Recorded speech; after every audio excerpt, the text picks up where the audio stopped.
Good evening and welcome everyone to tonight's meeting of the Urban Planning Delegated Committee.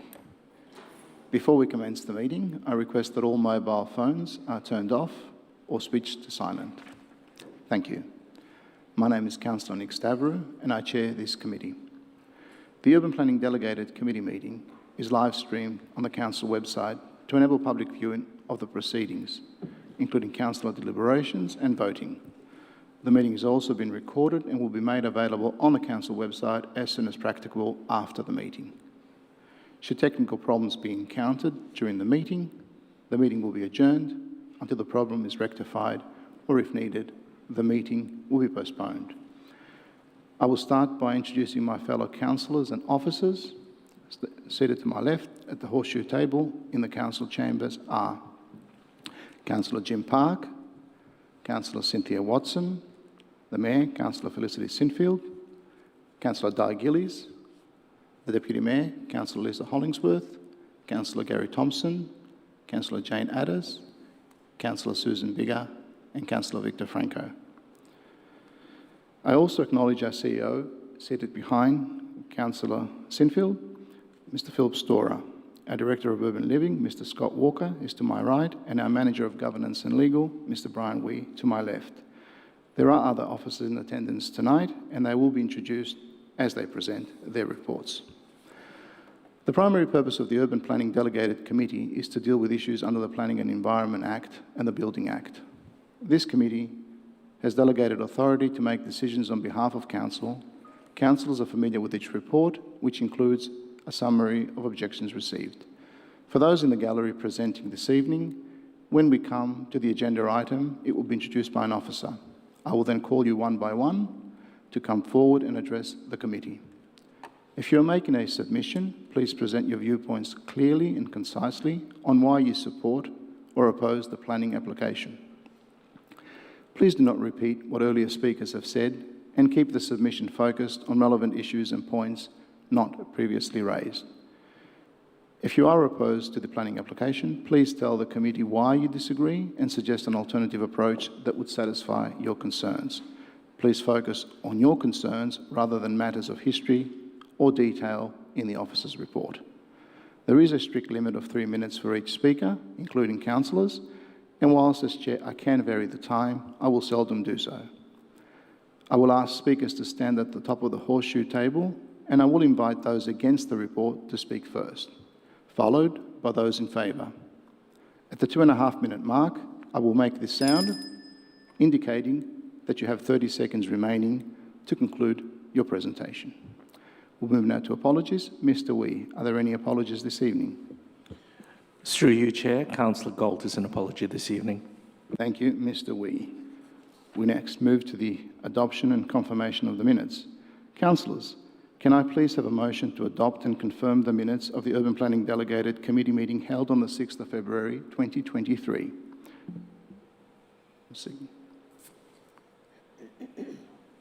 Councillor Sinfield. So moved. Thank you, Councillor Sinfield. Councillor Park. Seconded. Thank you, Councillor Park. Councillors, is anybody opposed? There being no opposition, the motion is carried. Next, we move to the declaration of conflicts of interest. Councillors and council officers, are there any conflicts of interest that need to be declared? There be no conflicts of interest. We'll move to the main part of tonight's agenda, presentation of officer reports. We're starting with report 3.1, Brickfields and Environs Precinct Extension, also known as Rosebery Street, Hawthorn, preliminary consultation outcomes. The officer presenting this report will be Mr. Emil Dixon, Strategic Planner. Mr. Dixon, please proceed. Thank you, and through you, Mr. Chair. Good evening, councillors, officers and attendees. The Rosebery Street Heritage Assessment seeks to include a number of properties on Rosebery Street, Hawthorn East in the Heritage Overlay through an extension of the existing adjacent Brickfields Environs Precinct, or Heritage Overlay 841. The Brickfields Environs Precinct was included in the Heritage Overlay as part of the Hawthorn East Heritage Gap Study in February of 2021. At the time, properties on Rosebery Street, Hawthorn East were not considered to meet the threshold for inclusion in the Heritage Overlay. Following an extensive process of further review and assessment with the help of information provided by the community, Landmark Heritage formed the view that part of Rosebery Street does warrant inclusion in the heritage overlay. Inclusion as an extension to the existing Brickfields Environs precinct required revision to the strategic justification for the existing Brickfields Environs precinct. On the 17th of October 2022, the UPDC resolved to commence a preliminary consultation process with relevant stakeholders on the revised heritage citation for the existing precinct to now include the Rosebery Street extension. This included property owners in the proposed Rosebery Street precinct extension, as well as those in the existing Brickfields Environs precinct. Preliminary consultation on the draft amended citation was undertaken from 14th November to the 16th of December 2022. 76 submissions were received, including 2 opposing submissions, 70 supporting submissions, and 4 partially supporting submissions. Key issues raised in the feedback included previous studies and reports not identifying Rosebery Street properties as meeting the threshold for heritage protection, the potential risk that places in the existing Brickfields Environs precinct may lose heritage protection, concerns that the decision-making process is not objective, concerns that the protection of homes in Rosebery Street is not supported by the wider community, concerns regarding the use of ratepayer funds to facilitate the heritage protection process, potential costs for maintenance, upgrades and repairs of heritage properties, lack of connection between Rosebery Street and the former Brickworks and Brickfields Environs precinct, concerns around specific Rosebery Street properties being included in the proposed extension, and concerns that heritage protection does not address broader societal issues. Council officers have reviewed the submissions and provide a response to each submission in the table at attachment 1 to this report. Only minor changes are recommended to the draft citation, which comprise the inclusion of additional information regarding the history of Rosebery Street and its former residents. Officers recommend that the amended Brickfields Environs Precinct heritage citation, with recommended changes included, be adopted, and for the committee to resolve to write to the Minister for Planning to request authorisation to prepare and exhibit a planning scheme amendment to implement the heritage overlay on a permanent basis. Thank you, Mr. Chair. Thank you, Mr. Dixon. Tonight, we have 2 speakers in support of the officer's recommendation. Ms. Christina Brannigan and Mr. Darren Simcox. Now, I remind the submitters that there is a strict time limit of 3 minutes. Please commence with the submission with your name and the suburb which you reside. Once I've announced your name, please come to the end of the horseshoe table. Ms. Christina Brannigan.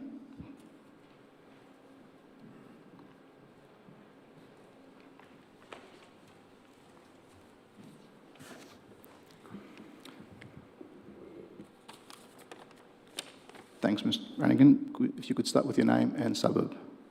Okay, yes, my name's Christina Brannigan and I live in Camberwell. Thanks for giving us the time to address the meeting.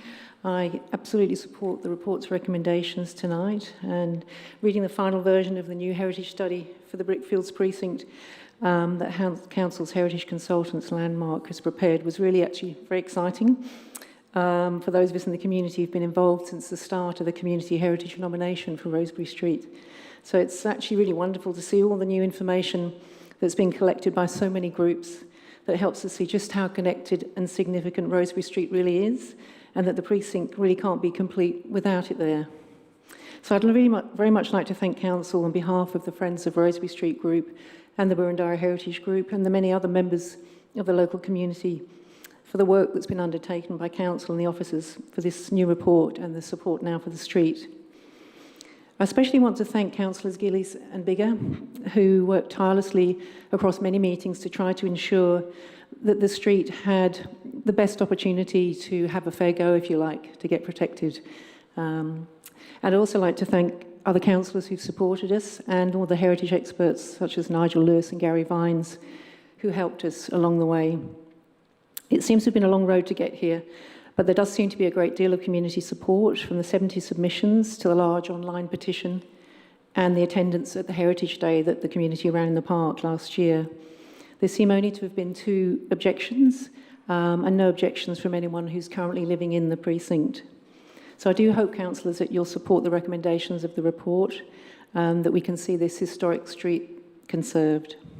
And just as a final note, it's interesting to note that the Hawthorn Historical Society, who've helped us a lot, have just recently informed us that they've applied for a grant from the Public Records Office, and they hope to create an entire website dedicated to sharing the important stories of the communities and housing that grew up in this historic working class part of Hawthorn East that really was the engine room, as Gary Vines and Nigel Lewis have explained, of the growth of Melbourne in the 19th century via the brickworks.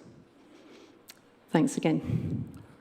Thank you, Ms. Brannigan, and well within time. Appreciate that. I call upon, are there any questions for Ms. Brannigan? Thank you, Ms. Brannigan. Now I call upon Mr. Darren Simcox.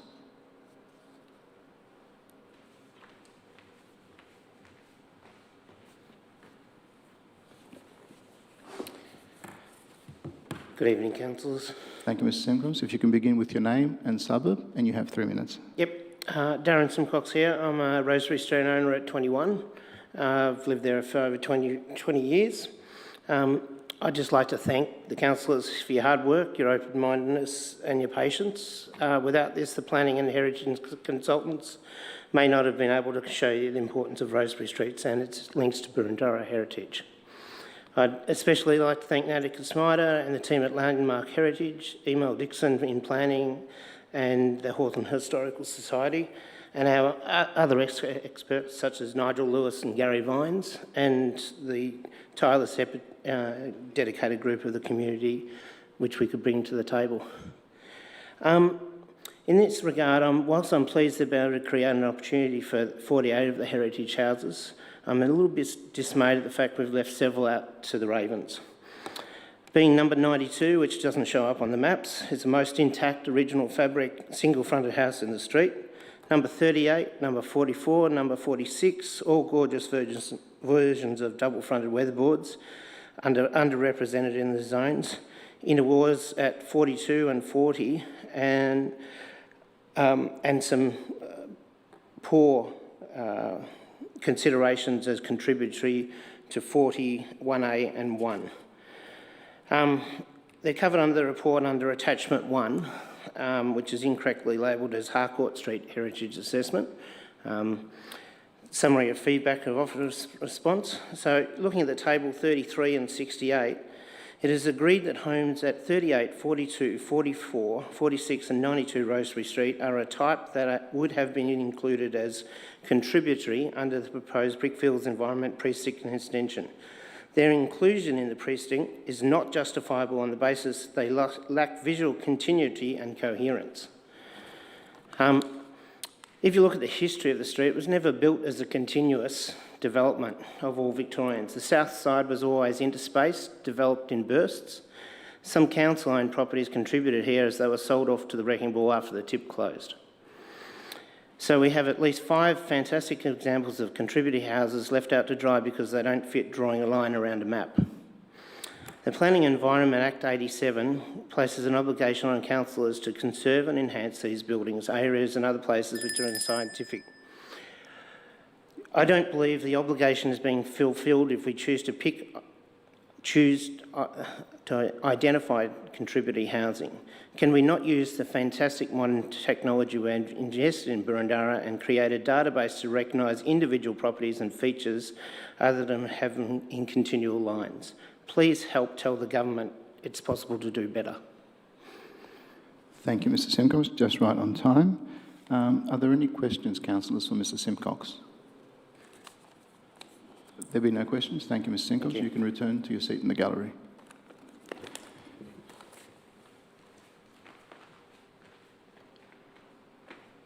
Now, we have no more speakers for this item, so we'll turn to the officers for matters arising. Thank you, and through you, Chair. Thank you to those who came and addressed the UPDC this evening. We acknowledge the supportive submissions. Just to address Mr. Simcox's feedback about the inclusion of a number of properties on the south side of Rosebery Street, Council's heritage expert has determined that the southern extent of Rosebery Street doesn't have isn't contiguous enough to warrant inclusion. So those properties that were listed by Mr. Simcox were left out of the proposed extension due to a number of non-contributory properties abutting them on both sides on the southern side. And this has been addressed in the report in detail if you'd like to look further. Thank you very much, Mr. Chair. Thank you, Ms. Dixon. Councillors, are there any questions for the officers?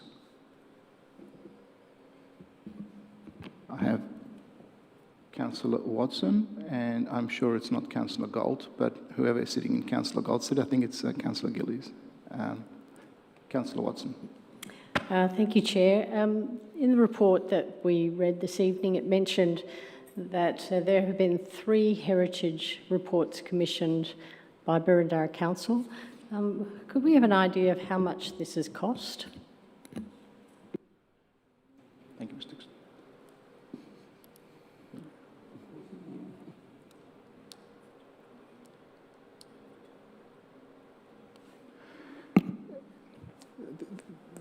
Councillor Watson, this not relating really strictly to the report. You are asking about the cost of the study? The cost of the heritage studies that we've commissioned that have formed the basis of the report that we're considering.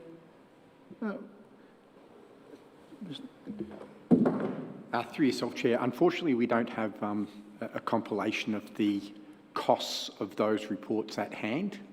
That's something that we would have to take on notice and get that information. So we don't have that available for your decision this evening.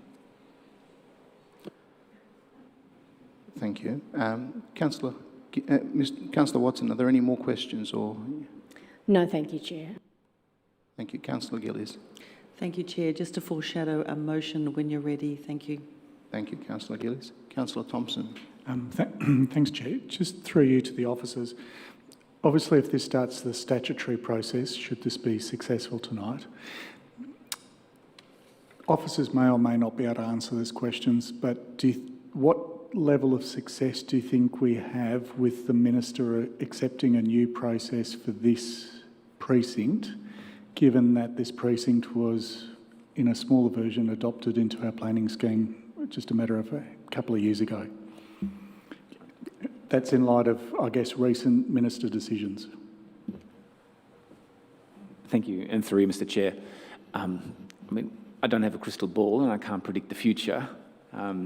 Clearly, this is a scenario where a substantial amount of new information was provided that provided and the history of this project as well and the way that it developed shows that the only way that it was actually able to get to this point with the recommendation as a precinct extension was to actually relook at the existing precinct as well. So with recent decisions by the Minister or by the department is really around what's changed since previous assessments determined that it was not worthy of protection. And in the view of Council's Heritage Expert, there's a strong case for that, and that's reflected in the citation that they've prepared. There's obviously still the opportunity, if the decision goes tonight as recommended by officers through the exhibition and the panel process, that challenges will come forward, and that's something that will play out through the panel hearing process. Hopefully we get to that point. But I think that this is not like some of the other examples where it's not just a matter of opinion, it's actually new information that's been able to change the viewpoint of the consultants. Councillor Thompson. Thank you. We have next Councillor Addis. Thanks very much, Chair. My question relates to the degree to which the current precinct is protected should the Minister refuse this amendment. Essentially, are we putting the precinct at risk in this process? Thank you, and through you, Mr. Chair. No, the existing precinct heritage overlay is not affected by this, and really, in effect, throughout the process, should for some reason Council or the committee decide not to proceed with it, the existing heritage overlay will remain in place. Thank you. Thank you for that. Thank the officers for their responses. Councillor Franco. Thanks. Could you just outline, assume the Minister does give the go-ahead, could you just outline the following steps in a Sorry, Councillor Franco, we can't assume that, so could you ask the questioner? Okay. Can you outline the steps if the Minister says okay to the proposed amendment? Thank you. Thank you. Through you, Mr. Chair. Should the Minister grant authorisation or his delegate, we will receive authorisation to prepare and exhibit the amendment, which means we proceed to the public exhibition stage of the amendment, which is a 1 month period. Any party will have the opportunity to make a formal submission as part of that process. We generally notify directly affected property owners, so those that are proposed for inclusion in the heritage overlay, adjoining owners, interested groups, people who've lodged and residents who've lodged submissions as part of this preliminary consultation process. And if we receive submissions that we cannot resolve, so the Act sets out clearly what Council has to do or can do in response to submissions received. It's either that we make the change that's been requested in a submission that seeks a change. So in this instance, it's generally the request that the property doesn't get included in the heritage overlay. We abandon the amendment or part of an amendment, or that we refer the submissions to a panel.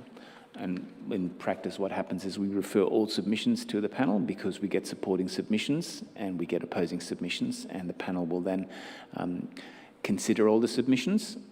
Submitters will have the opportunity to attend the panel hearing, but they don't have to. Their submission will be considered even if they don't attend the hearing in person and make further submissions.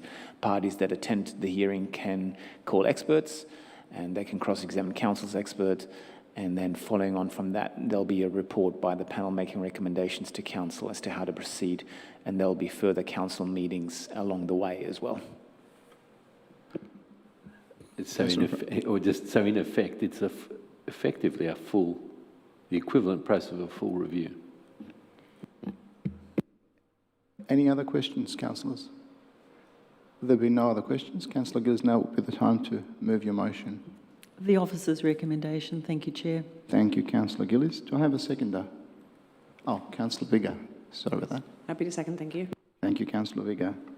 To assist the mover and the seconder, is there any opposition?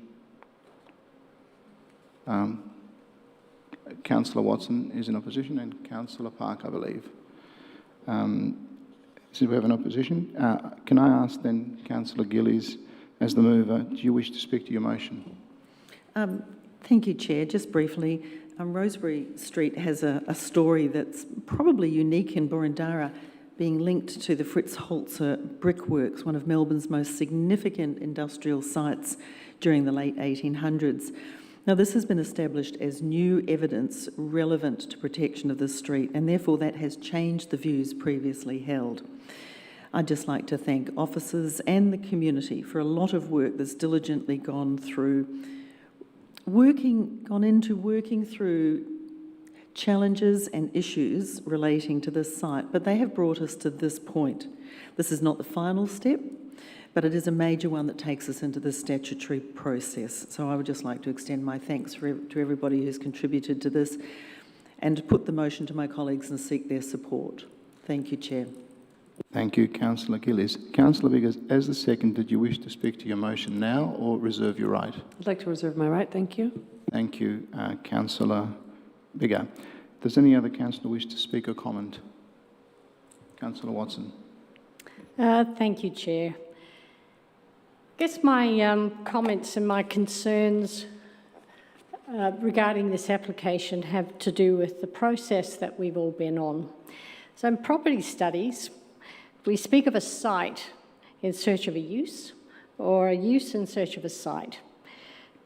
In the case of Rosebery Street, I'm led to wonder if we've had an outcome looking for a process instead of a process delivering an outcome, which leads me to concerns about the ethics of the process that has unfolded before us. So we have this process responding to not just to the regular sorts of political pressure and concerns from community, but it has to respond to tactics. And we saw those used to delay and defer. We've had 3 heritage reports given for this group that was seeking an outcome. So I question the ethics of the process and the impact that it has on good governance and procedural fairness and certainty in our planning process.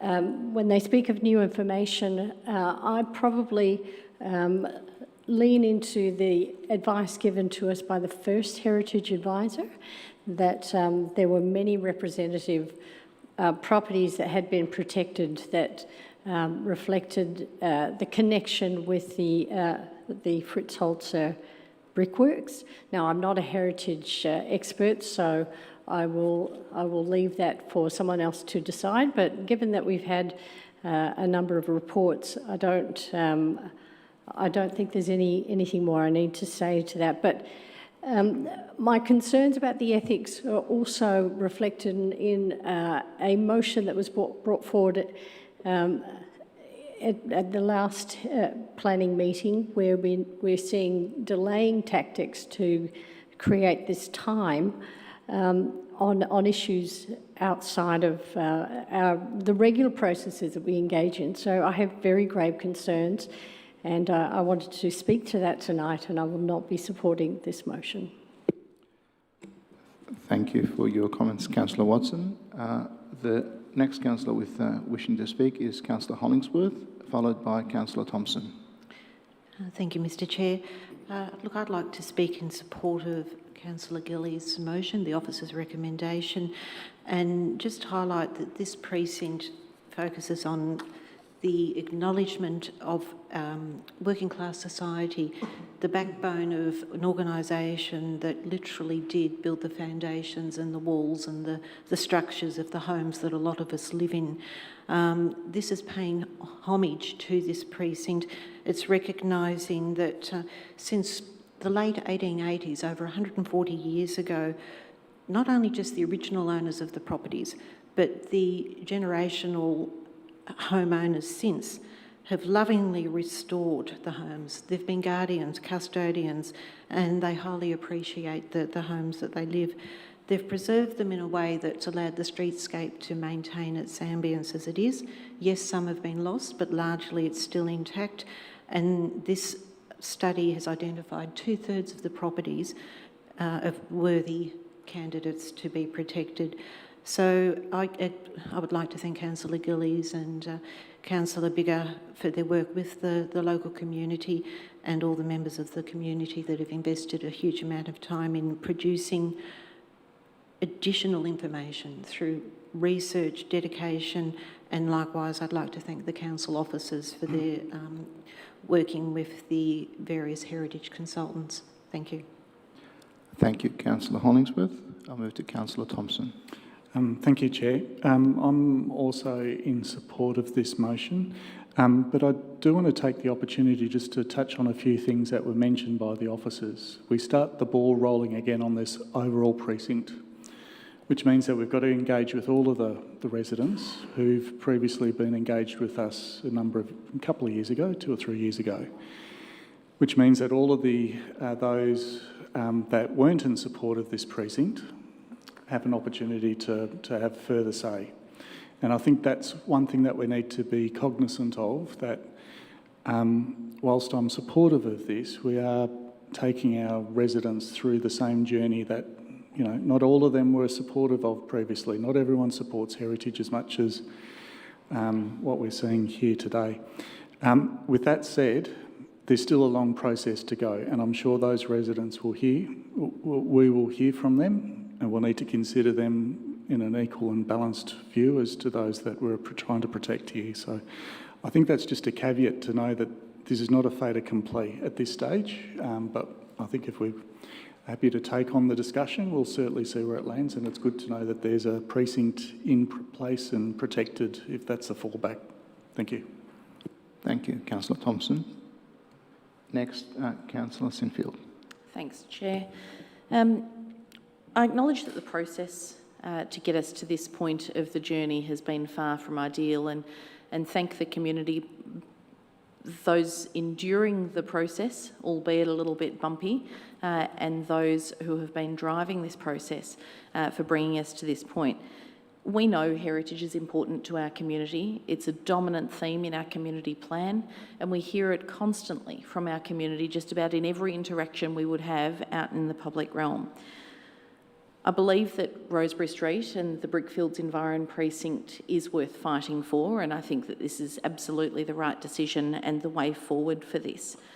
But what it has done is highlighted to us, both at councillor and officer level, that we need to have a robust community heritage nomination process, and there are a lot of learnings from this that will deliver a better process into the future. So I'll be supporting Councillor Gillies' motion tonight. Thank you. Thank you, Councillor Sinfield. Councillor Franco, your turn. Thank you. I'll be supporting the motion this evening.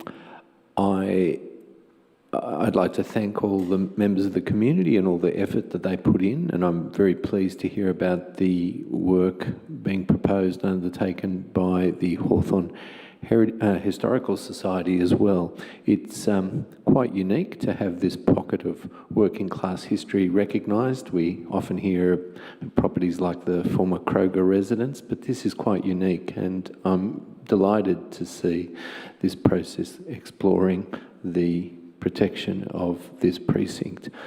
I was going to make the points as well that Councillor Thompson made about the process coming up, but he's already made those points very eloquently, and I think we need to take those into account. So I'll just leave it there. Thank you. Thank you, Councillor Franco.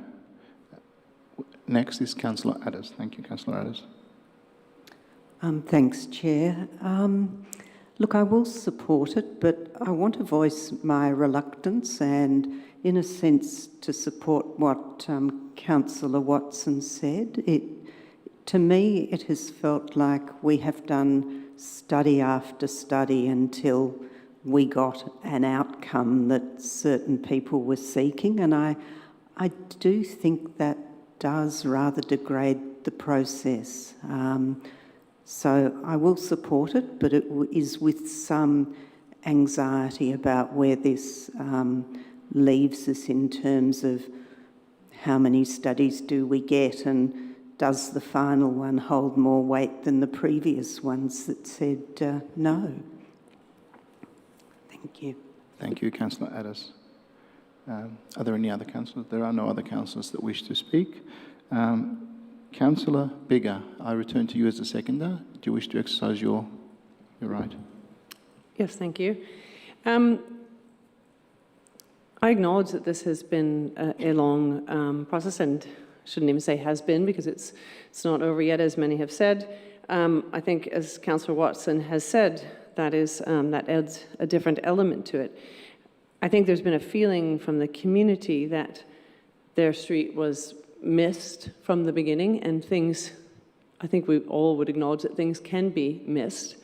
And part of a good process is ensuring that when things are missed, that they are, and that's not my judgment that it's been missed, it's about the judgment of now a heritage expert, not only a heritage expert, but also our own council officers recommending that this is the right way to go, recommending that this is a street worthy of protection. This is for me, this is an important street. It's a working class street that has a unique connection to our history here in Boroondara, and several people have already mentioned that connection. I think, to Councillor Thompson's point, as the officer's paper noted, no residents from the existing Brickfields estate have raised concerns or flagged a desire to be removed from the study. It is an exceptionally intact area, very, very high percentage of contributory houses. And so I think that although this has been raised a number of times, I think it's not an issue that should prevent us in any way from going forward, particularly when we have the recommendation and the support to do this. We certainly have, I'm encouraged by the 70 residents who have taken the time to express their support of this. And there's significant, as Councillor Sinfield said, there is significant community concern about heritage. It's something that I don't think I would go a week without having emails in my inbox about that.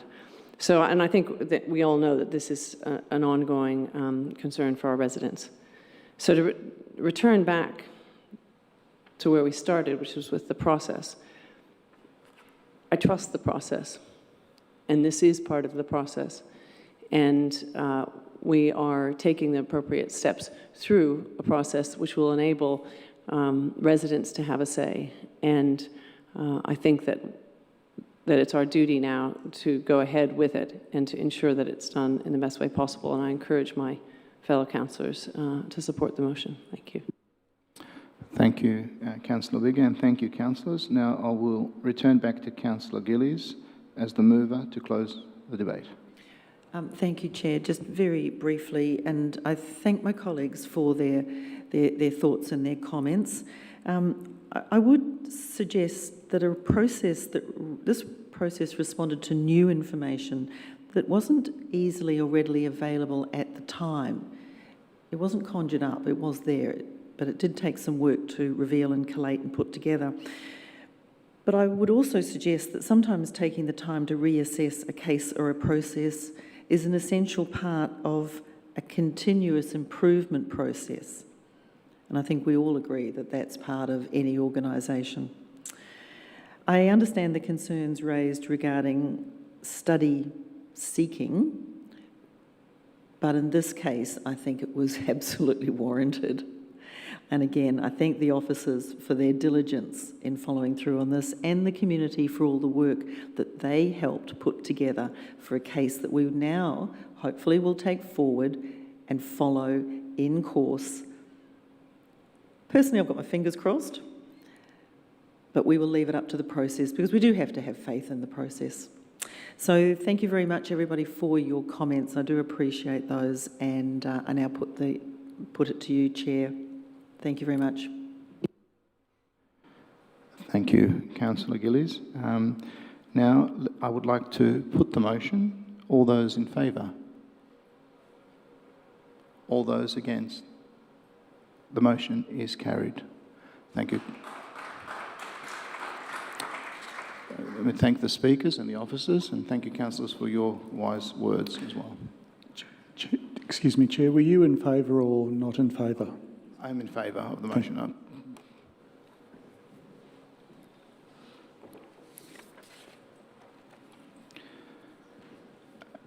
Now we move to the next item in the agenda, item 3.2, 4 Waterloo Street, demolition of existing dwelling and construction of 2 dwellings on a lot in a heritage overlay. The officer that will be presenting this report will be Ms. Amaya da Silva, Senior Urban Planner. Mr. Silva, could you please proceed.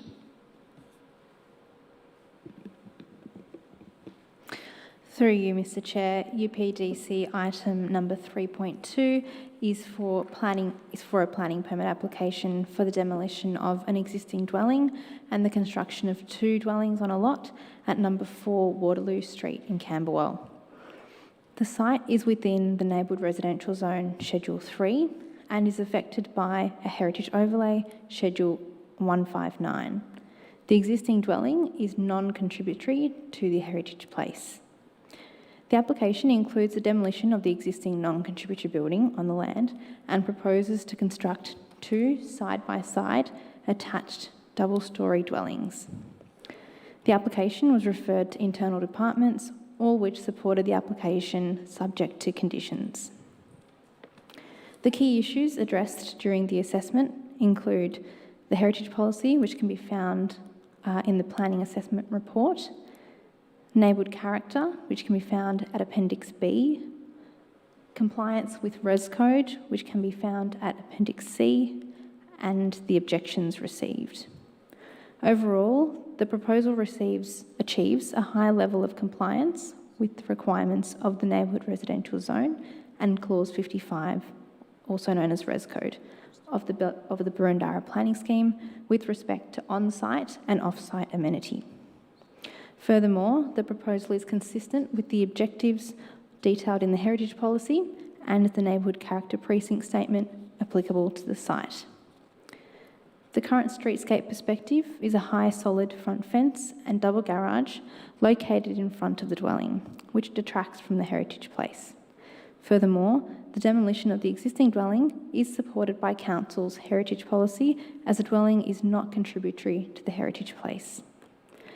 In 2021, Council's decision to refuse a planning application for 2 dwellings on a lot at this site was upheld at VCAT.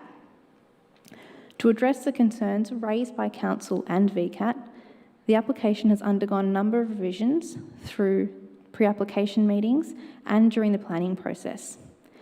In particular, the proposal has been revised to incorporate a more sympathetic design response with a gable-ended roof and veranda, setbacks at upper floors to match the neighbouring dwellings, an asymmetrical design to ensure the development doesn't appear as 2 dwellings to the street, and improved landscaping opportunities within the front setback. While architecturally contemporary in style, the proposed designs and materials are respectful of the heritage place without replicating the contributory housing stock along Waterloo Street and surrounds. This is consistent with the objectives of Council's local heritage policy. It is therefore recommended the Urban Planning Delegated Committee resolve to support planning permit application number PP22/0451 for the demolition of the existing dwelling and construction of 2 dwellings on a lot at number 4 Waterloo Street, subject to the conditions included in the recommendation. Thank you. Thank you, Mr. Silva. Now, there are 7 people that have indicated they wish to make a submission on the matter. There are 6 opposed to the officer's recommendation and 1 for the supporting the officer's recommendation. Now, I remind the submitters that there is a strict limit of 3 minutes. Please commence the submission with your name and suburb in which you reside. Once I've announced your name, please come to the end of the horseshoe table. I firstly would like to call upon Mr. Peter Wilkie, followed by Ms. Maria Anenoglu.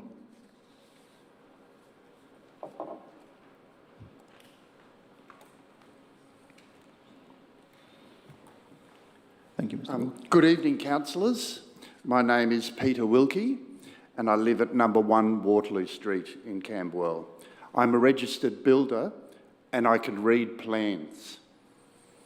I've compared these current plans with the plans rejected by VCAT in 2021. From a planning permit application and bulk perspective, the plans are the same. These current plans are now the 7th incarnation of the same design concept. The 6th set of plans that substituted all the previous plans were unbelievably submitted on the 4th and final hearing date at VCAT. And the plans, including this current 7th set, do not come close to satisfying the requirements set out in the VCAT order of the 24th of March 2021. In fact, the order went as far as saying in clause 48, there is no simple fix to remedy this proposal. I'll just repeat that. There is no simple fix to remedy this proposal.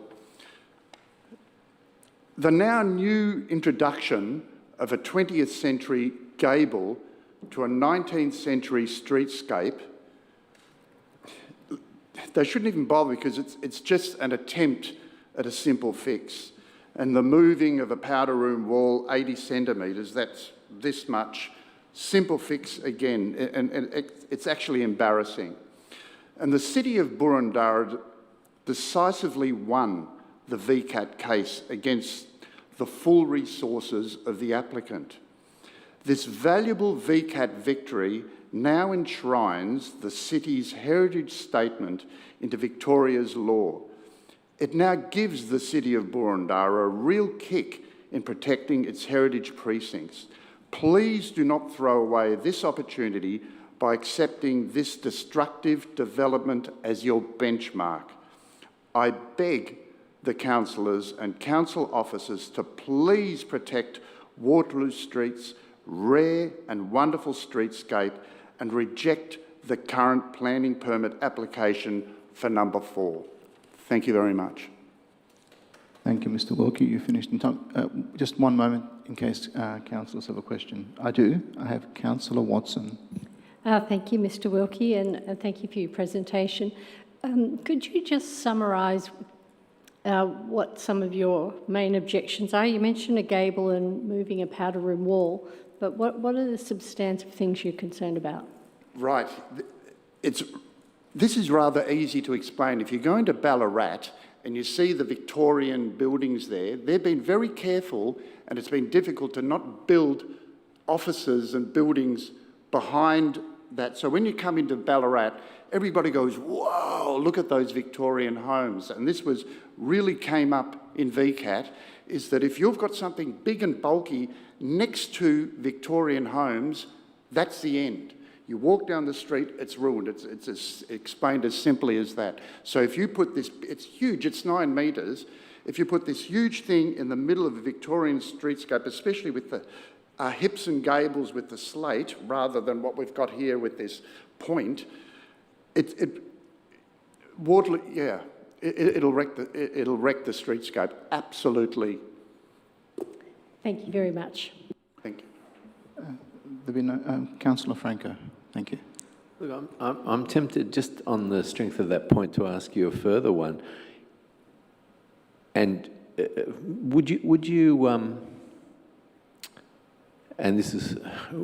be supportive of a roof that's not a gable roof, a more flat structure or lower, or would that contemporary aspect irritate you more? I'm just curious. Yeah, now what we had here is at a Queen's Council, at VCAT, we spent a lot of time on this issue, and all of us that were, including the council, said, put in an application that's like that.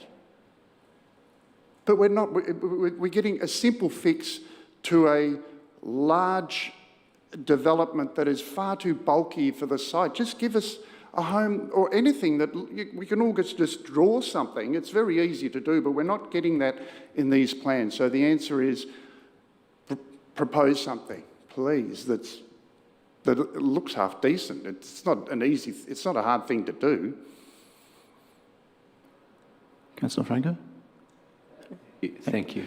And actually, there was a proposal that had gone in a few years ago, and it was presented at VCAT. Everybody said, and it's a big home and big, fine. It looked fine. We all said fine. But this is a different thing altogether. Thank you, Mr. Wilkie. Thank you for your submission. You can return to your seat in the gallery. Thank you very much. I call upon Ms. Maria Ananoglu and then followed by Mrs. Mary Drost. Thank you. Good evening, councillors. My name is Maria Ananoglu. I'm a solicitor from Gaydon's Lawyers, and I'm here on behalf of Sarah Jane Austin and Tim Austin, who reside at 2 Waterloo Street in Camberwell, which directly abuts the subject site. We have submitted a written objection in relation to our client's objection, so I just propose to summarise some key points. Mr. Chair, I acknowledge your comments about discussion of the history of the site, but I do feel that it is relevant to my submission. The applicant has been unsuccessful in its past 3 attempts to develop the site for this purpose. In 2015, Council refused an application to construct an additional dwelling on the site, taking the total number of dwellings to 2. In 2020 and 2021, Council refused 2 applications to demolish the existing dwelling and construct 2 dwellings. The applicant sought review of the Council's decision and the Tribunal refused. Noting the uniqueness of the area and the importance of the neighbourhood character, the current application represents the applicant's 4th attempt to develop the site for the same purpose. This demonstrates that there is a fundamental problem with the construction of 2 dwellings on this site. It is in direct contradiction to the purposes of the NRZ and planning policy more broadly. The applicant has consistently failed to get it right, and whilst I acknowledge that Council must make a decision on the application before it, we say that this application is no different and should be rejected. This area is very unique and very special. In the 2021 VCAT decision, the Tribunal found that the streetscape character was impressive and has a very high level of amenity. We submit this amenity must be protected. We say the proposed development does not contribute to or respect the existing neighbourhood character, which is an express purpose of the NRZ. It is well established that the implementation of the NRZ has a clear intent to restrict new residential development in favour of protecting the existing neighbourhood character.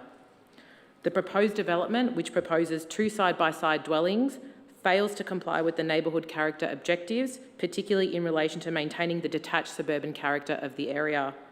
Planning policy at clause 21.05 of the scheme identifies this area as one that is to support minimal change. We say this application goes too far, it's an overdevelopment of the site and does not protect the neighbourhood character.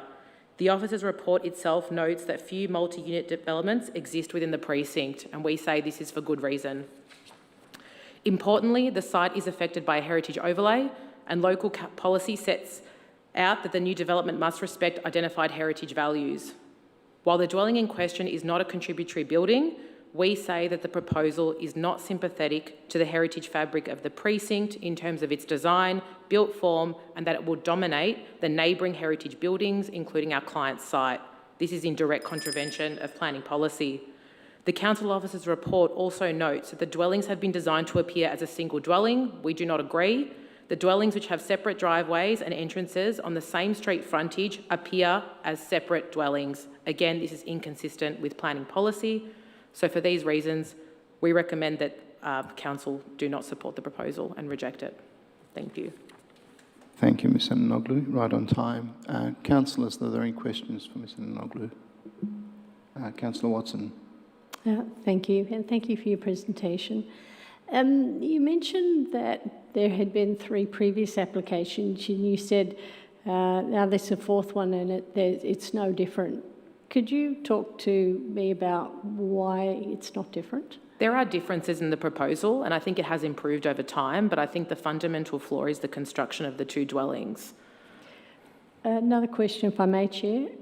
So your main objection is the densification of the site and putting 2 dwellings in an area that predominantly has a single dwelling character. That's your main objection? Yes. Objection. Okay, thank you. Thank you. There have been no further questions. You may return to your seat in the gallery. Thank you very much.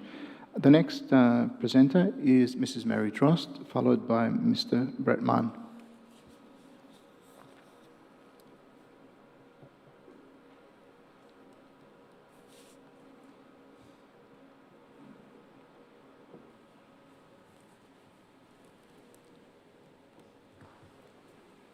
Thank you, Ms. Drost.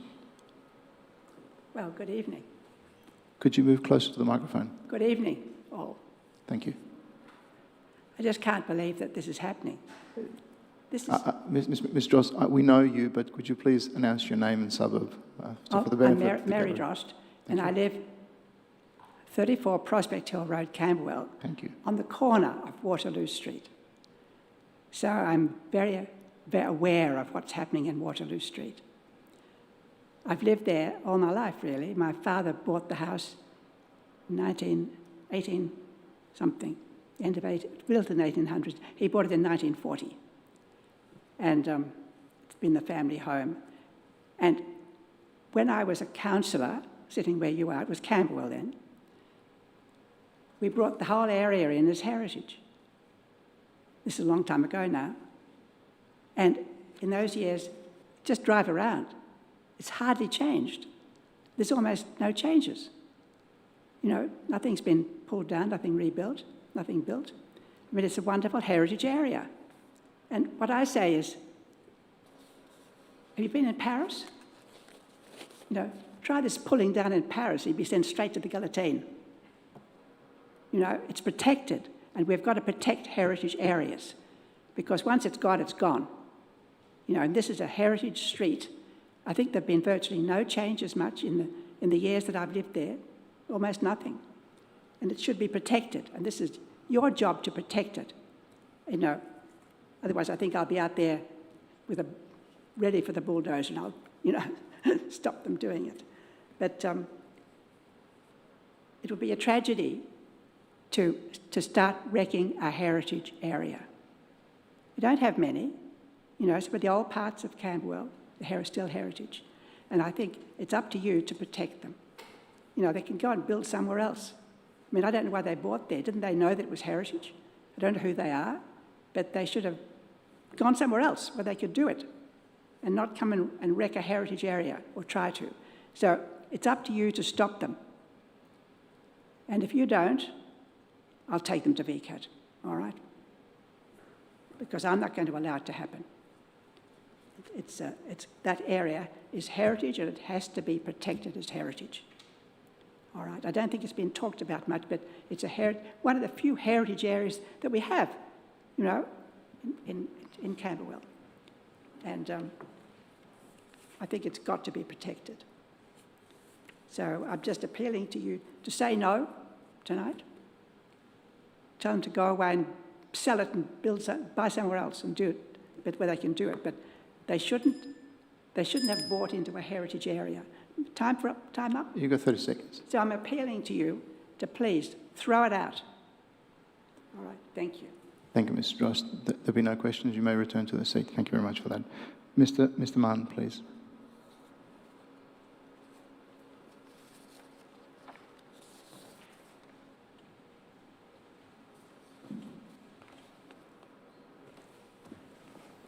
Good evening, councillors. Name and suburbs. Brett Mann, Campbell. I live in Waterloo Street, and I think one of the reasons why people actually buy in Waterloo Street is because of the streetscape. It is, I would say, the most beautiful street in Greater Melbourne. Right? It's extremely impressive. And the concern here is that the proposal would actually be to the detriment of the actual the streetscape. And you know, one of my concerns that hasn't been already actually mentioned is actually the risk to the trees.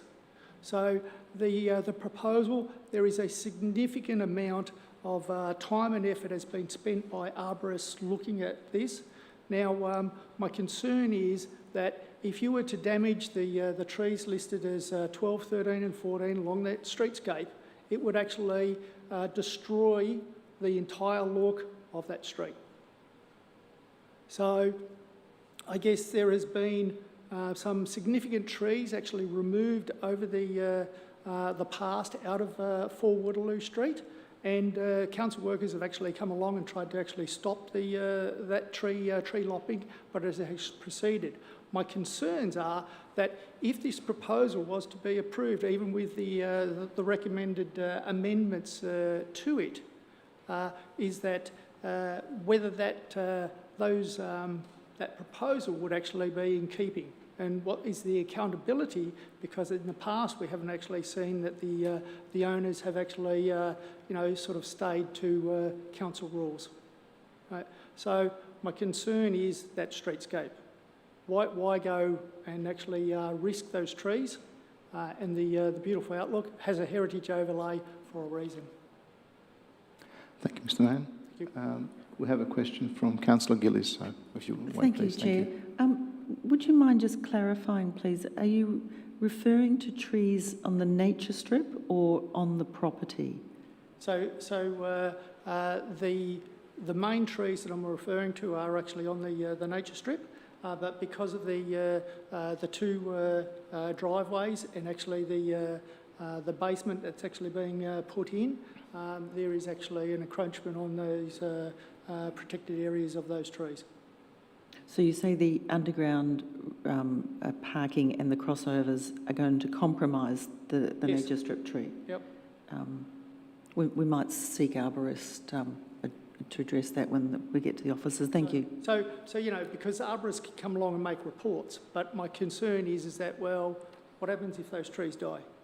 And you go, why are we... So the trees actually do struggle. When I first moved in about 10 years ago, there was reports that, the trees, when they dropped their autumn leaves, was above your knee.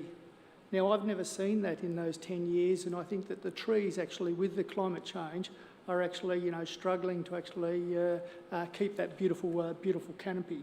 And so I'm concerned that any sort of work that we actually do with extra crossovers or digging down in amongst their roots, even though there have been arborist reports, my concern is that that'll put undue stress on those trees, and we would hate to actually destroy the look of that. Thank you, Mr. Mann. You may return to your seat in the gutter. I appreciate that. Councillors, there are 2 other submissions in opposition, which have requested for me to read. One is from Ms. Fiona Foley, and I read as follows. I am deeply saddened by what's happening across the whole of Victoria regarding our historical architectural landscape. Not one council is making a consistent effort to preserve our historical architectural footprint. I don't see today's modern buildings... Excuse me, Chair. I'm really struggling to understand what you're saying. Oh, and I can you can't hear hear me? see other councillors leaning in, trying to figure it out as well. Am I not loud enough? Or? That's much better, thank you. Thank you, Councillor Watson.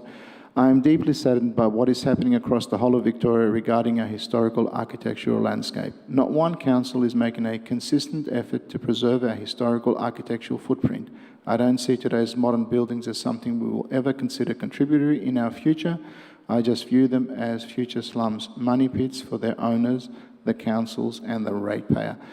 Rates in Camberwell are high, and this is because people have brought into a lifestyle of grand old homes and magnificent established tree-lined streets, a suburb steeped in history which commands preservation. Allowing this building is not only not keeping your promise of preserving the suburb, but it's also disrespecting the residents who are paying large mortgages and high council rates in order to live in what they perceive as beauty. Whilst number 4 is not a period home, it is a grand residence in its own right, sits within a heritage-listed overlay street and is palatable to its neighbouring surroundings. The vast majority of the houses in Waterloo Street are grand historical period buildings, of which we will never see the likes of being built again. I grew up in Kingsley Street, Camberwell, and my family has lived in the Boroondara Council area for many generations. I would dearly love to see the suburb preserved to reflect the soul and fabric of which it was built upon. I sincerely believe you are throwing your money away if you choose to purchase or build a modern building. These buildings are substandard and most certainly will not be standing over 100 years. Progress is a loosely thrown around term these days and an attempt to make money. Progress means something which is an improvement, but which is implied when one makes a move forward. Today's buildings are not progress, as they are not improvement on what's already there. I see this modern build as a visual. Quote this rape. The residents don't want it and making it non-consensual, and it is not what they're paying to look at when they walk around their suburb, which is supposed to be steeped in history. There is nothing wrong with the current residents of Waterloo Street, Camberwell. What is being proposed in its place will be inferior in both quality and appearance. This is demonstrated by the revolting townhouses built on Prospect Hill Road next to the old milk pint in Camberwell High. These slums of the future have no place in the landscape, and when making these sorts of decisions, money should not be the only thing which matters, and ultimately this decision is one of what we have to live with. I propose the current owner of number 4 Waterloo Street, Camberwell, does up the house, flips it and focuses her money and ideas elsewhere. Clearly this is an opinion letter, but given that it's given to us in time, we read it as is. The next letter is from Ms. Janice Chan. Good evening, councillors and members of committee. As residents of Waterloo Street, our family would like to express our few thoughts on the building proposal of number 4. Having lived in Waterloo Street for the past 25 years, my family and I have been fortunate enough to experience the comfort and peacefulness that this street brings, alongside our friendly neighbours. We in turn wish to extend a warm welcome to any new neighbours in the same way that we were welcome when we were first moved here. Our only concern is regarding the contemporary facade of number 4's building plan, which is quite in contrast with the otherwise classical profile of the street's existing houses. Waterloo Street is rich in history and culture, which we respect and treasure. It has been a great pleasure for us to maintain and preserve this heritage. We have no objection against refurbishment or renewal, but only wish for it to be aligned with our street's collective efforts in protecting architectural and historical integrity. We only kindly, respectfully hope to work in unison with all the street's existing and new residents in upholding Waterloo Street's cherished profile. That is the end of the speakers and presenters.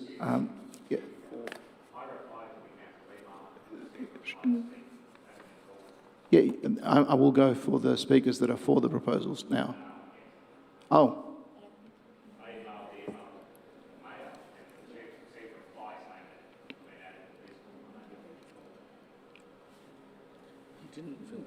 One minute, sir. I will confer with governance. He didn't fill in a form. He did obviously contact. So it's a question for you as a matter of discretion.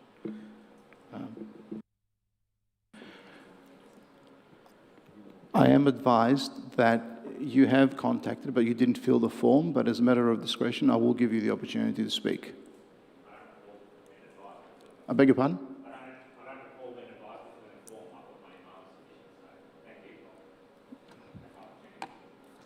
You have 3 minutes, sir. Could you please state your name and suburb? Good evening, councillors. My name's Jared Martin. I'm a resident at number 7 Waterloo Street in Camberwell, directly opposite the proposed development. I'll start by saying, whilst I am sympathetic to the applicant and their need for an economic recovery from the site, we moved into the area because of its heritage and neighbourhood character, substantially to avoid developments like this, which have punctuated other areas of Camberwell and Canterbury, etc., and the Golden Mile being a prime example. My concern reflects Mr Wilkie's, and the current proposal is very, very similar in scale and form to the one that was denied by Council and VCAT, to the point where when I opened it up, I commented to my wife that I think this is the wrong one. It's the same one they've already proposed. The neighbourhood character precinct statement seeks to ensure that new developments and additions respect the predominant building scale and form of the streetscape, and to encourage design that integrates with the heritage styles of the precinct. The fact that this is the only development would be the only development of such in Waterloo Street, I think is evidence that it is not in keeping with and respecting the existing building scale within the street. Waterloo Street is very unique, and even unique compared to Fermanagh. If you go down Fermanagh, there are several developments such as this, and it has changed the streetscape from what it was, and is not in keeping with existing neighbourhood character. My concern is, as I said, the overall bulk of the development, and I think it would be remiss for councillors to be able to pass a judgment without going down the street and visualising the development amongst the streetscape. And I think, as we do with many common law principles, taking the view of a reasonable person, what would a reasonable person think going down this street? And it would baffle me that any reasonable person would consider that this proposal is in any way keeping in line with existing neighbourhood character and is not substantial in its bulk and size relative to any other dwelling in the street. It's a 35-metre frontage, and in the applicant's submission they state that there is substantial side setback to help diminish the bulk and scale. The side setback is 2 metres, so 4 metres of 35-metre frontage, that's 11%. I wouldn't consider that a substantial setback, and as I mentioned, I think without any intimate knowledge of the street, without having visited the street, I think it would be very hard for councillors to form an opinion, like any reasonable person would, that it is substantial in its bulk and scale and not in keeping with the neighbourhood character, and very minimal alteration or change from that which was denied by council and supported by VCAT. Thank you. Thank you, Mr Martin. There are some questions for you. Councillor Watson, you're first. Thank you, Chair, and thank you, Mr Martin. You mentioned bulk, scale and form were areas of concern for you. So I just wanted to ask a question about the fact that this is going to have 2 dwellings on the one site. Is that an issue for you or no? Yes, it is, because I don't think it's in keeping with the neighbourhood character. There's nothing else like that in the street, which, as I gave evidence, I think is proof that it doesn't keep in context with the neighbourhood character, because it would be the first in the street. So that does bother me, and because it is 2 dwellings, I think also means that it is of much greater scale and bulk on a single site. Thank you very much. One other question you might not be able to answer, and I might need to direct this to officers. to officers, sorry about that. You mentioned a previous application that had been rejected, and this one. Would you be able to perhaps bullet point a couple of the differences between the two? No, I can't, and that was the point I guess I was trying to make, is that I can't bullet point the differences because they look almost identical to me. That's fine. I just thought you might have had a couple of things in mind, given that you draw our attention to this rejected application. I think any alteration, as Mr. Wilkie pointed out, is minor in nature, almost, well, not almost, but would be considered insignificant by any reasonable person. Okay, thank you very much. Thank you, Councillor Watson. Councillor Addis. Thank you, Chair. I think Councillor Watson asked my question and I think I've got my answer. Thank you. Thank you, Councillor Addis, and thank you, Mr. Martin. Would you please fill an application form before you leave, and you can return to your gallery. Will do. Thanks for your understanding. Having completed now the speakers opposed to the officer's recommendation, we have one speaker in support to the officer's recommendation, Mr. Luke Chamberlain.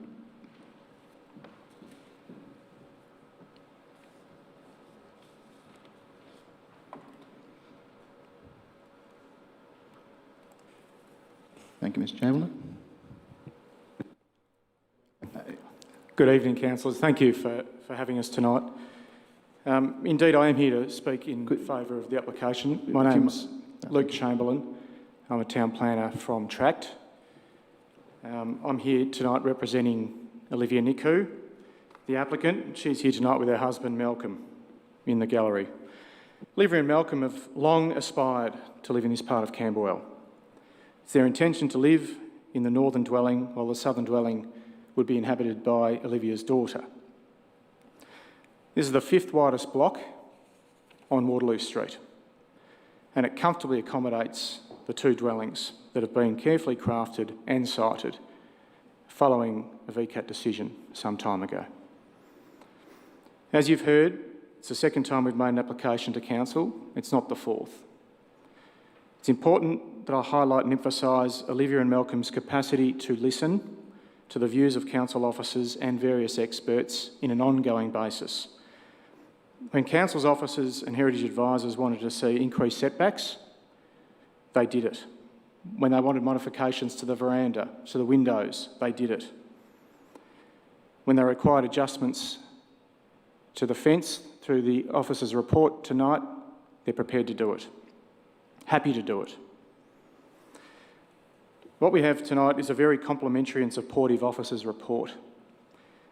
It asks for further minor adjustments through conditions. And true to form, Olivia tells me, no problem, we'll do it. The existing dwelling is identified as non-contributory, and that's an important point.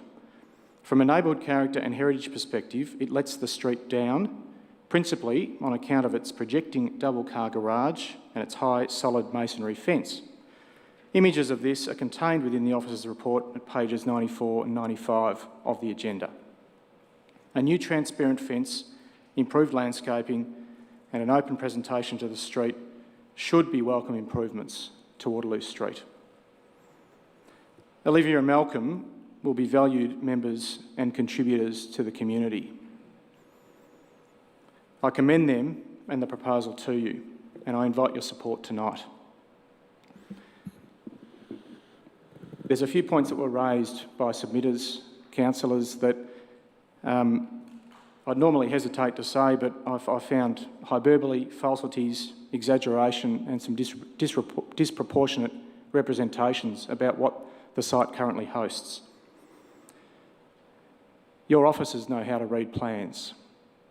John Harper, the coordinator working on this application, has been at the council for 20 years. He's seen it all when it comes to heritage applications. We worked very constructively with your officers for a long period of time. The changes are material. Our client changed architects. A reasonable person has been assessing this application. It is markedly different to what was before the tribunal. And I invite you to consider those points as well in making a determination. Thank you very much for having us. Thank you, Mr. Chamberlain. We have some questions for you. Councillor Park.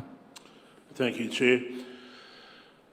In light of the submissions that we've heard, and particularly the first one, I'd be interested to hear you expand a bit upon the differences between this application and what was previously before VCAT.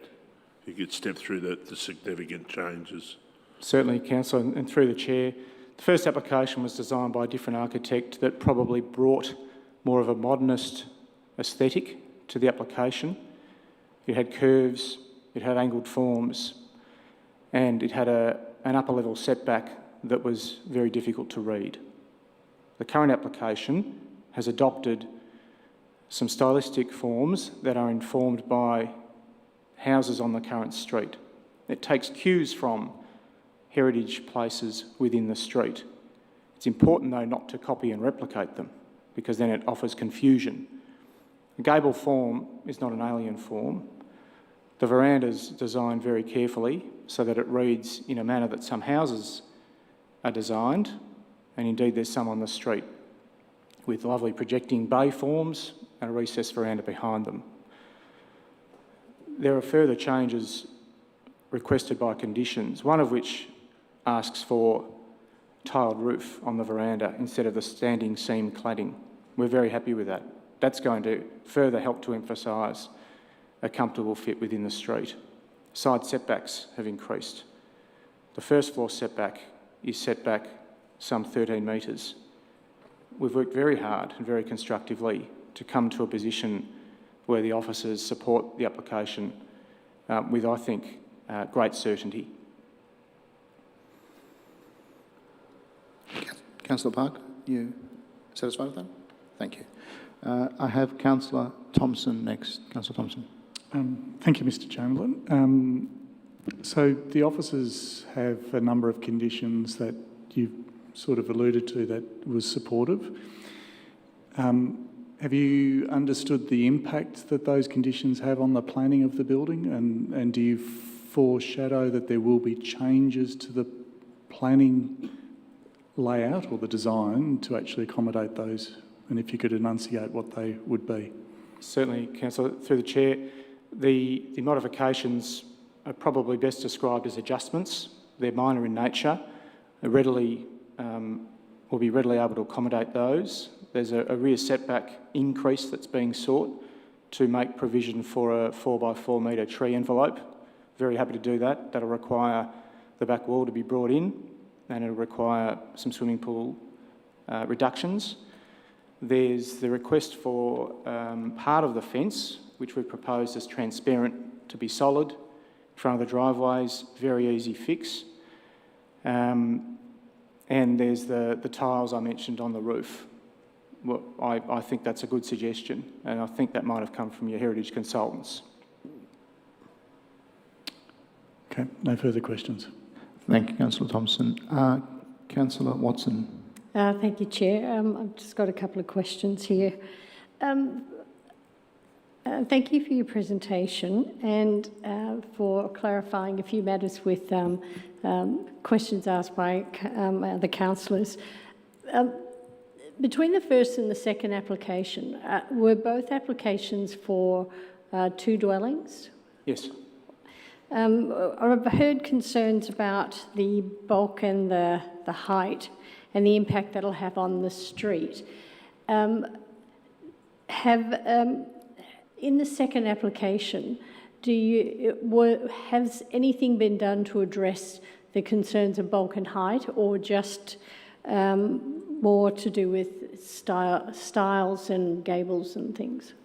The VCAT decision considered the application on town planning merits, things like res code and so forth, and the VCAT decision didn't find fault in the application on those grounds. It found fault in the application on heritage grounds.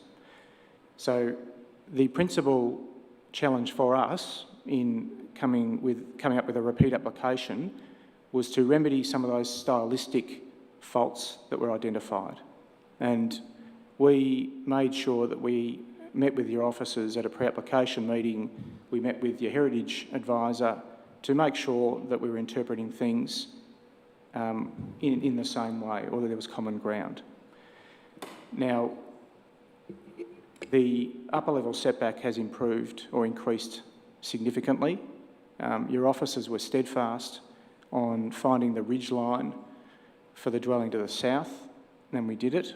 It was at some expense to some internal planning, but as I've emphasised, our client would like to receive a permit and is able to weigh up the impact of these things and has been happy to do it. The two dwellings sit in a manner that would make it not necessarily obvious that there were two dwellings on the street. The front plane is different. The gable form is an insertion that, or a gesture rather, that we think makes a positive contribution. If the council officers weren't happy with the gable, we would have looked at finding a different solution. But there is a marked difference. Thank you very much for your very thorough answer. Thank you, Councillor Watson. Councillor Hollingsworth. Thank you, Mr Chair. Mr Chamberlain, thank you for answering everything so articulately and clearly. You're very well informed of the design elements. The question I have is with regard to what's on page 12 of the report, where it shows a photograph of a fairly established palm tree right at the front corner. Now, I've read through the officer's report and assessments, and I believe it's proposed to relocate the tree. Is that your understanding? And do you know where that's likely to be relocated to? Thanks, Councillor. That tree will be relocated within the front setback of dwelling 2, the southern dwelling. Of dwelling 2? Because I'm sorry, I'm just looking at then what's just obviously a render, an artistic interpretation, but on page 17 of 79 or on page 23 of the sequence of reports we've got, but it's numbered as page 17 of 79. I'm not able to see the palm in the image. Thanks, Councillor. Page 18 of 79 has another image of that. The challenge sometimes here is for the person putting together the perspective to show what the dwelling looks like. See Have a you found silhouette. yeah. That looks like a different species of palm. That's why I was curious of whether It may be the original one It may be retained. that the architect has looked for a sample online. We've had arboricultural advice on this. We're assured that it works effectively.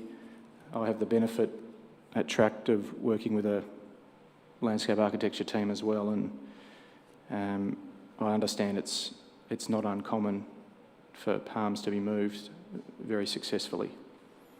Thank you.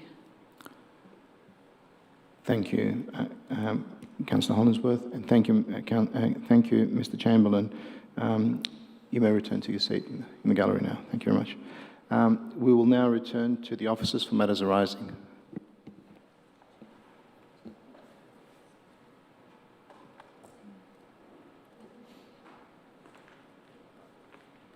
Thank you.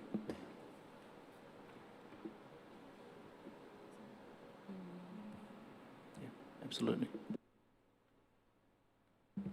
I thought it might be, through you, Chair, I thought it might be useful to show a few images of the previous proposal and then this one, so everyone has an understanding of what has changed.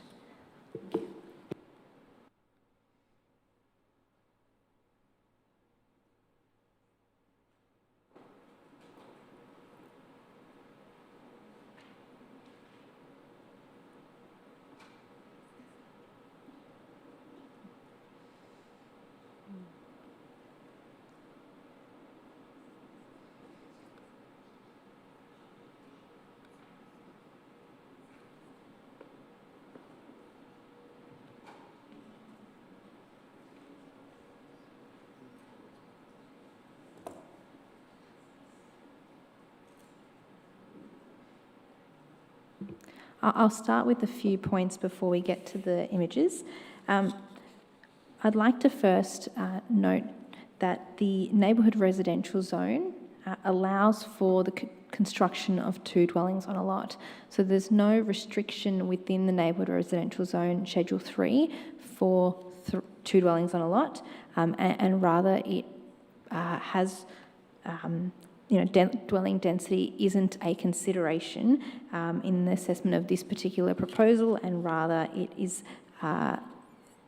the internal amenity, external amenity, site coverage and permeability is the assessment that we would undertake to determine whether or not 2 dwellings would be appropriate on this lot. Now that the image is on the screen, I might go to that quickly. The first image there is the decision that council made to refuse the applications. That was the original proposal. Once, as many of the councillors may know, once it gets to VCAT, there are many changes that applicants can apply for. And I'll take you to the second image, which was what was proposed at VCAT and what VCAT refused. I think some of the things to note is that this particular design was more symmetrical in nature and had quite a large ground floor, and the upper floor wasn't, one upper floor, you couldn't quite see the roof and the roof shape, and that was part of the decision at VCAT to refuse the application. The current proposal, I'll take you to the next image, you can see is substantially different in terms of materials, the veranda, the gable-ended roof, a much lower front fence, and the setbacks not as visible in the renders, but if you look at it in plan form, you can see that the setbacks have changed. I'll continue on with the rest of the matters arising.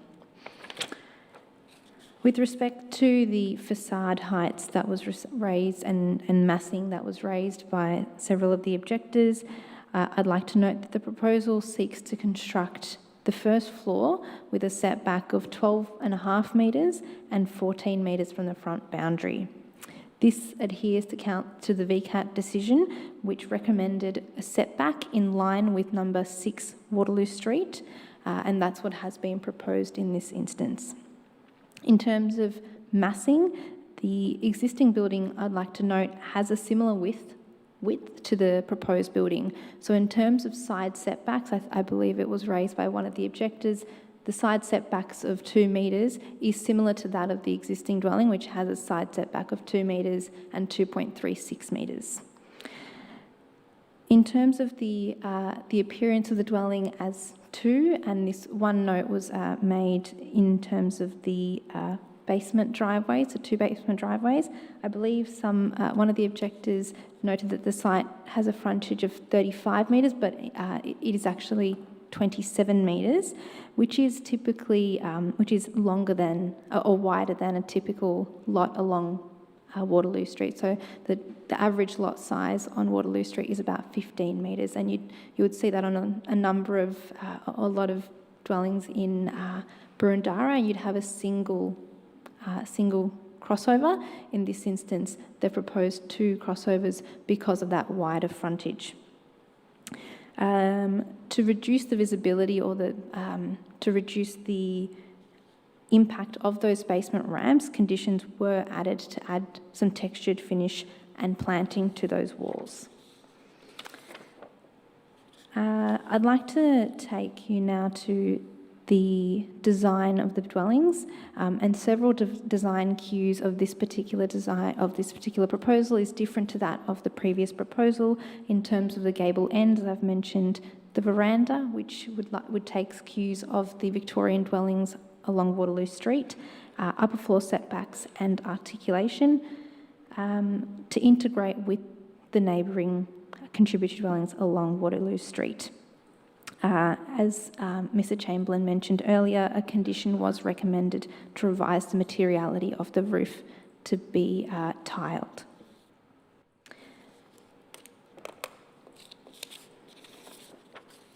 With respect to the trees, I believe there was some concern about the impacts to the street trees. The application was referred to Council's arborists as well as Council's parks team.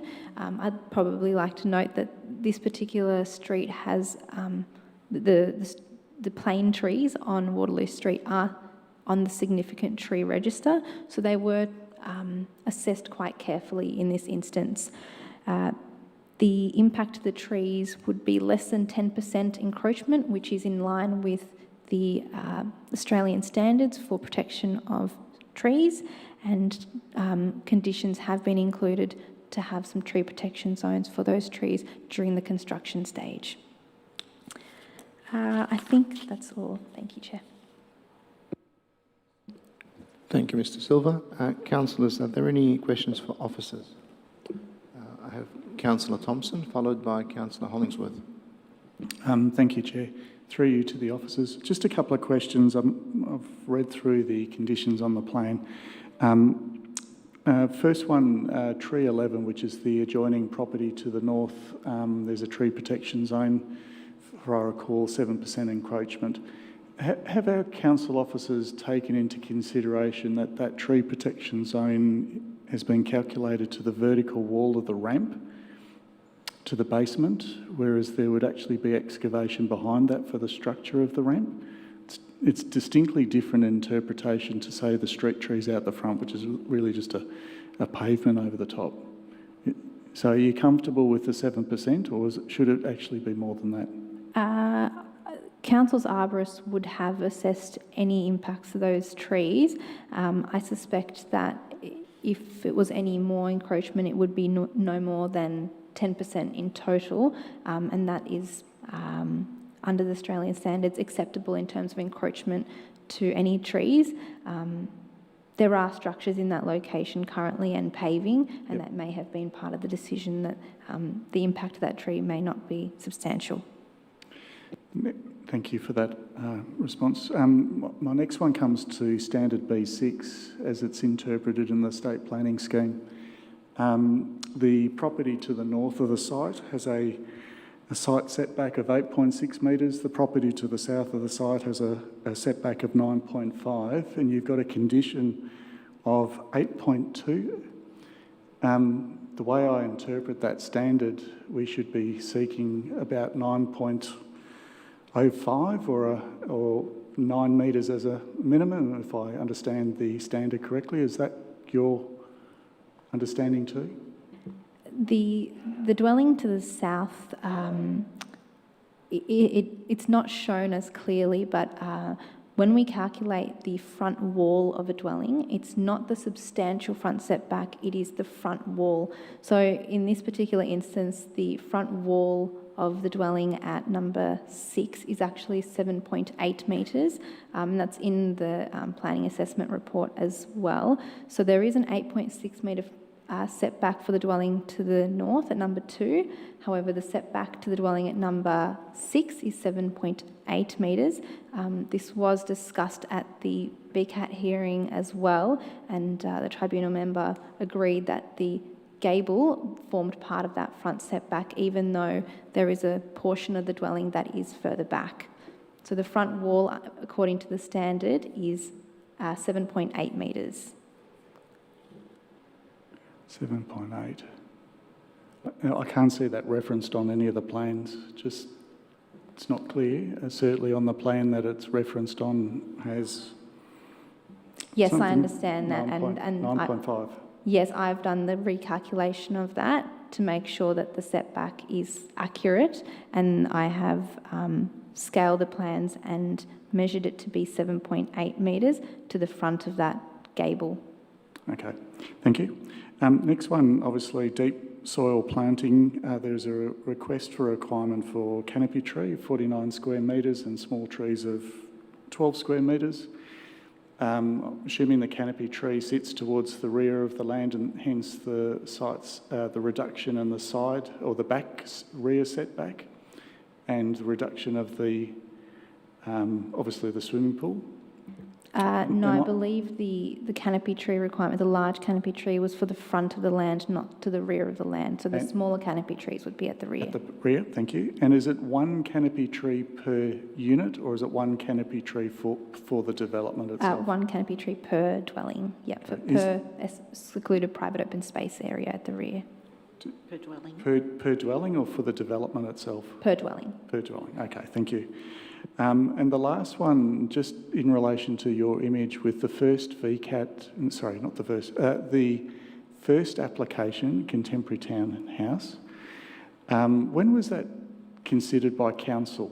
Because I'll be frank, that looks a lot better than what we've got in front of us. That was considered in 2020. And was it considered by council, or was that an officer delegation? Okay, I'm a bit well, it is that we've got our delegations in place for that, but it's one that I would have liked to have come into the chamber. No further questions, thank you. Thank you, Councillor Thompson. Councillor Hollingsworth. Thank you, Mr. Chair.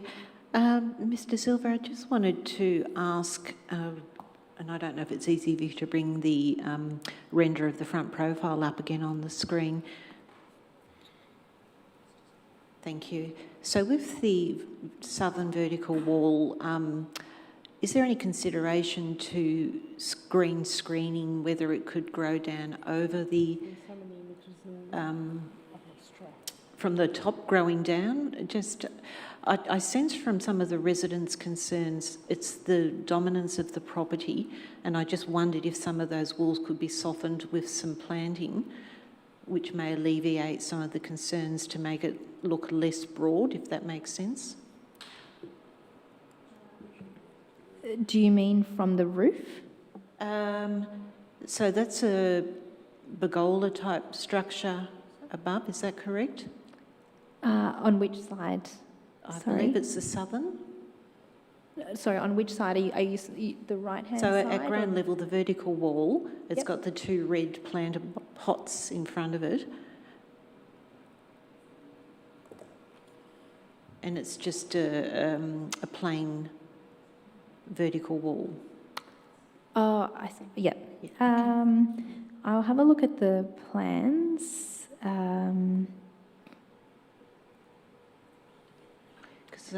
The reason I ask is the Yeah, proposed plantings all rather low, limited significant trees, and I just wondered if there could be some more screening introduced to soften. Thank you.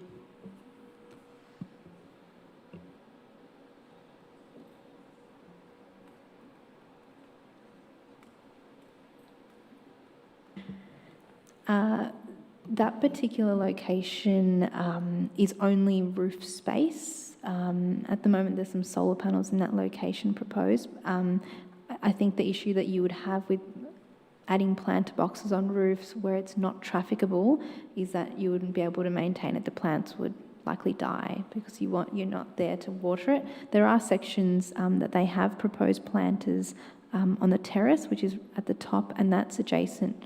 It faces the north, west and south, so the adjoining properties. There's no planter boxes facing the street. It could be something that they asked where it was trafficable, but in that particular location, it's just roof space. Thank you. Councillor Hollingsworth, any other questions? No, thank you. Thank you. Councillor Watson. Thank you, Chair. My questions centre on neighbourhood residential zones with a heritage within a heritage precinct. Is it when we've been looking at the responses that VCAT have had to the two applications, am I wrong in sort of coming to the conclusion that their requirements for the application were more address style issues, but in nowhere did it address bulk? Let me just get the words here. bulk and height, and it also doesn't address, or has not addressed in any way, increasing density and having two dwellings when the substantive form of the area was a single dwelling on a single lot. The VCAT hearing did not have any concern with two dwellings being proposed on this lot. It also did not, I'll read out some of the excerpts, which says that I do not share concerns about the double-storey form of the dwellings. So it was more about how the dwellings were designed rather than, whether or not two dwellings were allowed or if double-storey dwellings were allowed in this particular location.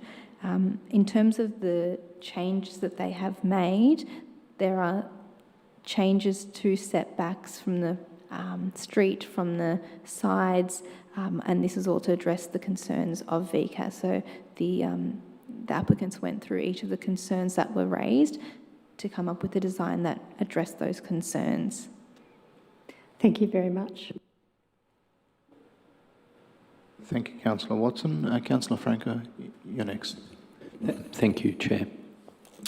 In relation to the first application, can you confirm why it didn't come to the elected council and was dealt with under delegation? Is that related to the number of objections at the time?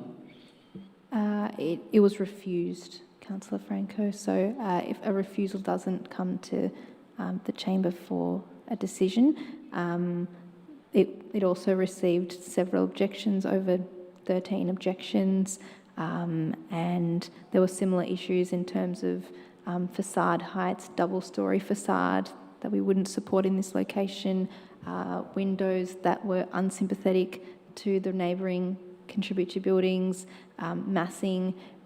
Even though that picture might have seemed small, it was much larger and wider than the current proposal.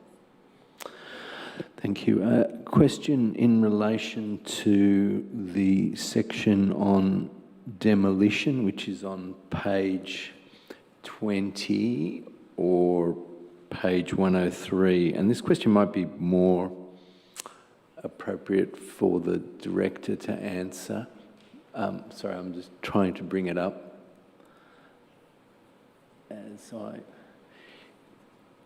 It says here that on page 103, the demolition of non-contributory places is normally permitted. However, an application to demolish a non-contributory place will not generally be approved until a replacement building is approved.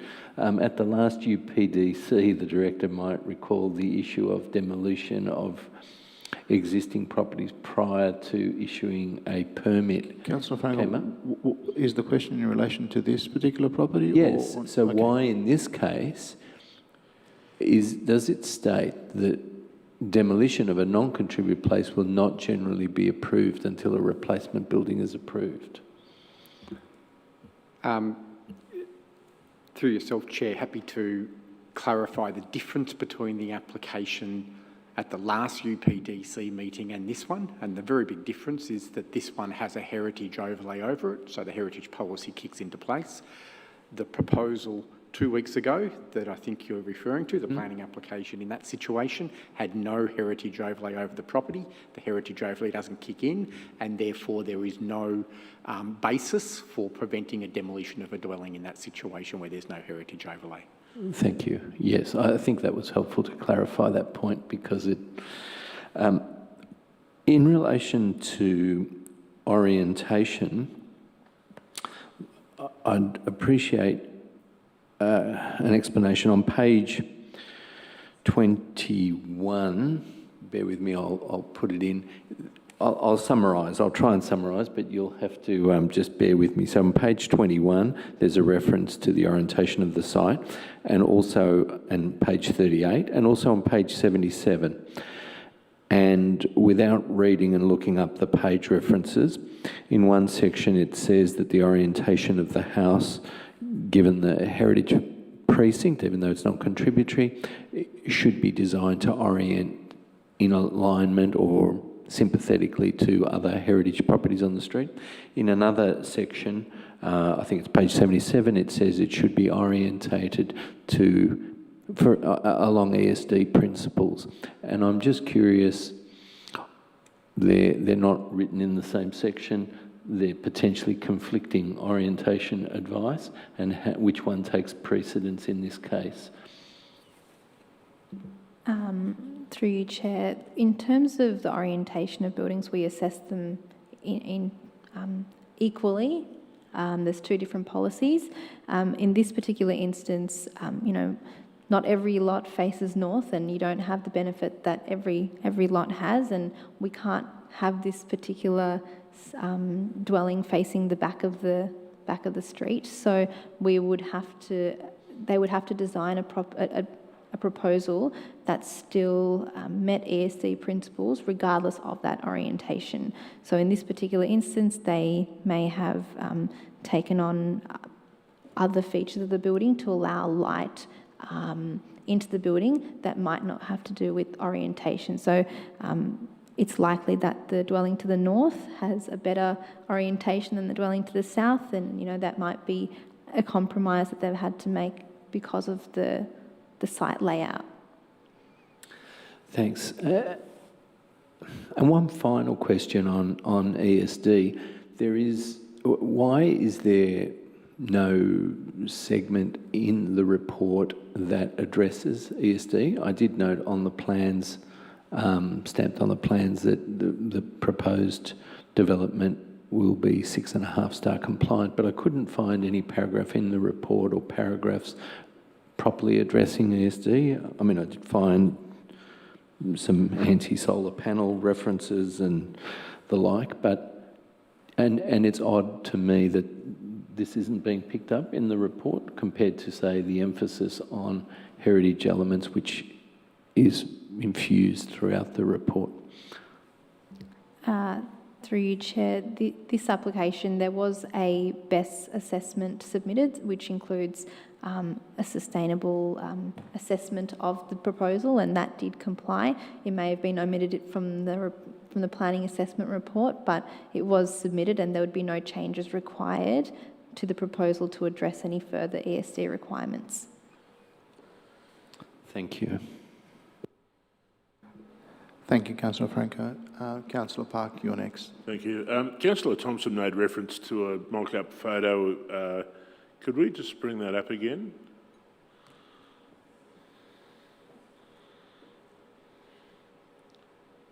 That's not the one. No. This one. That one. Yeah, it was that one, I believe. That was so. That was the previous application that was refused by council and by VCAT.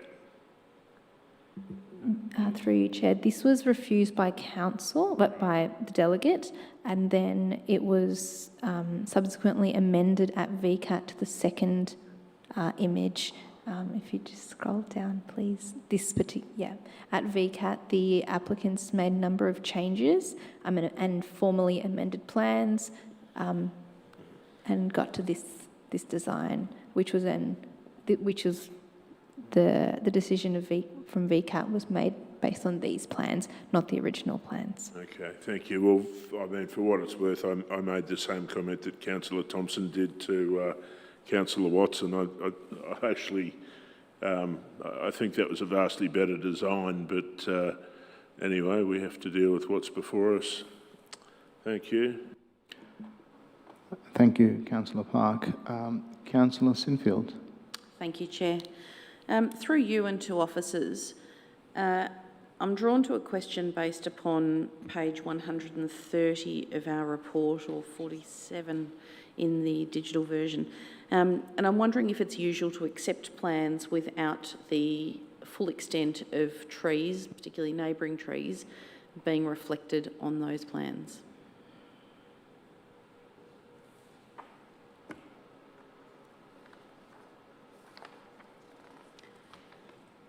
Specifically, trees 5, 7 and 9 are articulated here in the arborist's internal report, noting that trees 5, 7 and 9 are not shown on the plans.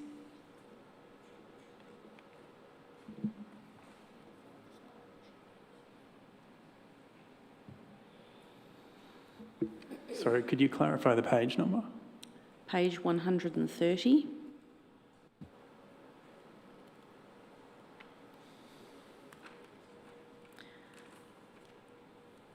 Of the full agenda, 41 of 79 in the small print.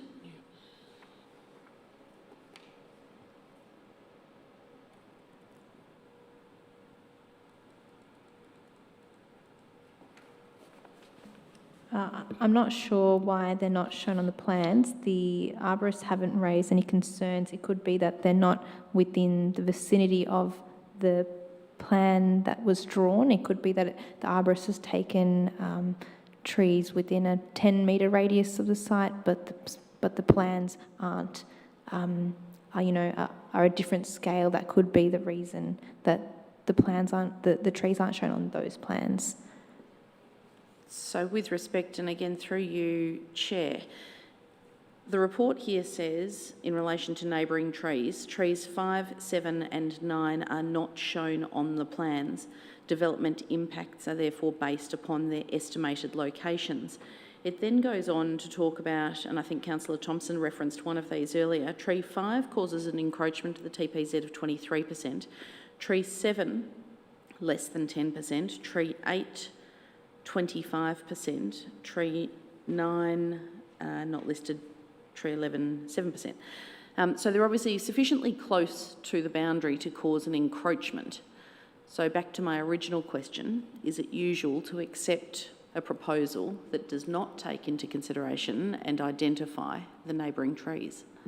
So I think the trees that you're referring to are tree 5, 7 and 9. Tree 5 appears to have a 23% encroachment. Tree 7 has less than 10%. And tree 9 is a row of trees and they will not be directly impacted by the proposed development. So I think the question you have is about tree 5, is that correct?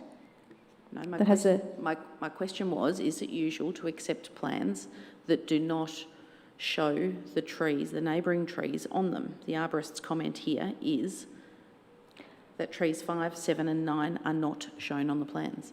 They aren't, but they have been assessed in the arborist report. So it could be that we need to ask them to show them on the plans with their tree protection zone, with their tree protection zones shown.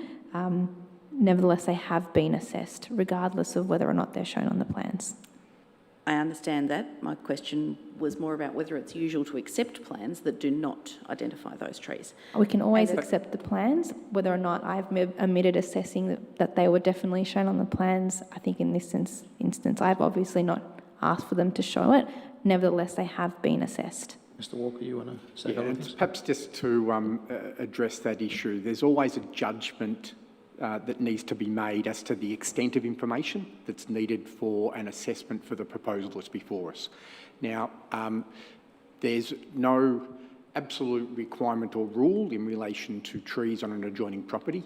A judgment needs to be made as to the extent of those trees being shown and whether those impacts on those trees can be judged from the information that's available, the inspections that are undertaken, and the expertise of the referral arborist comments.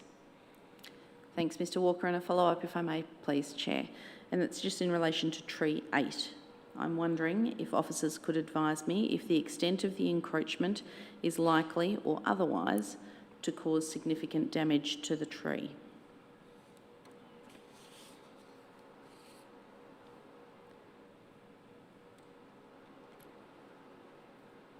To assist officers, the sentence in the report here says both. It is likely and unlikely at 25% encroachment to the TPZ. I believe tree 8 is actually proposed to be removed, but I'll just double check that.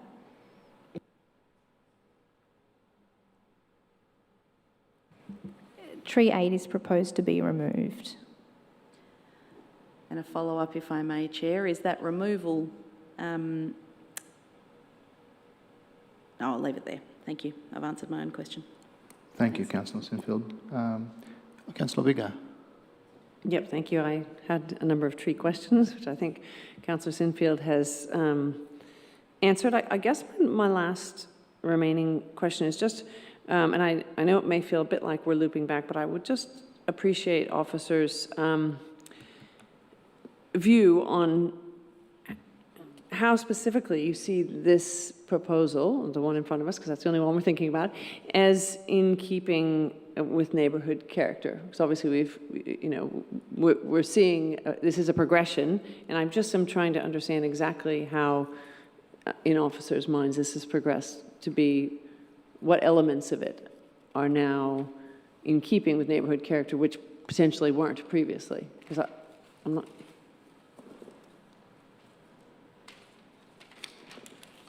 Do I need to rephrase that question? No.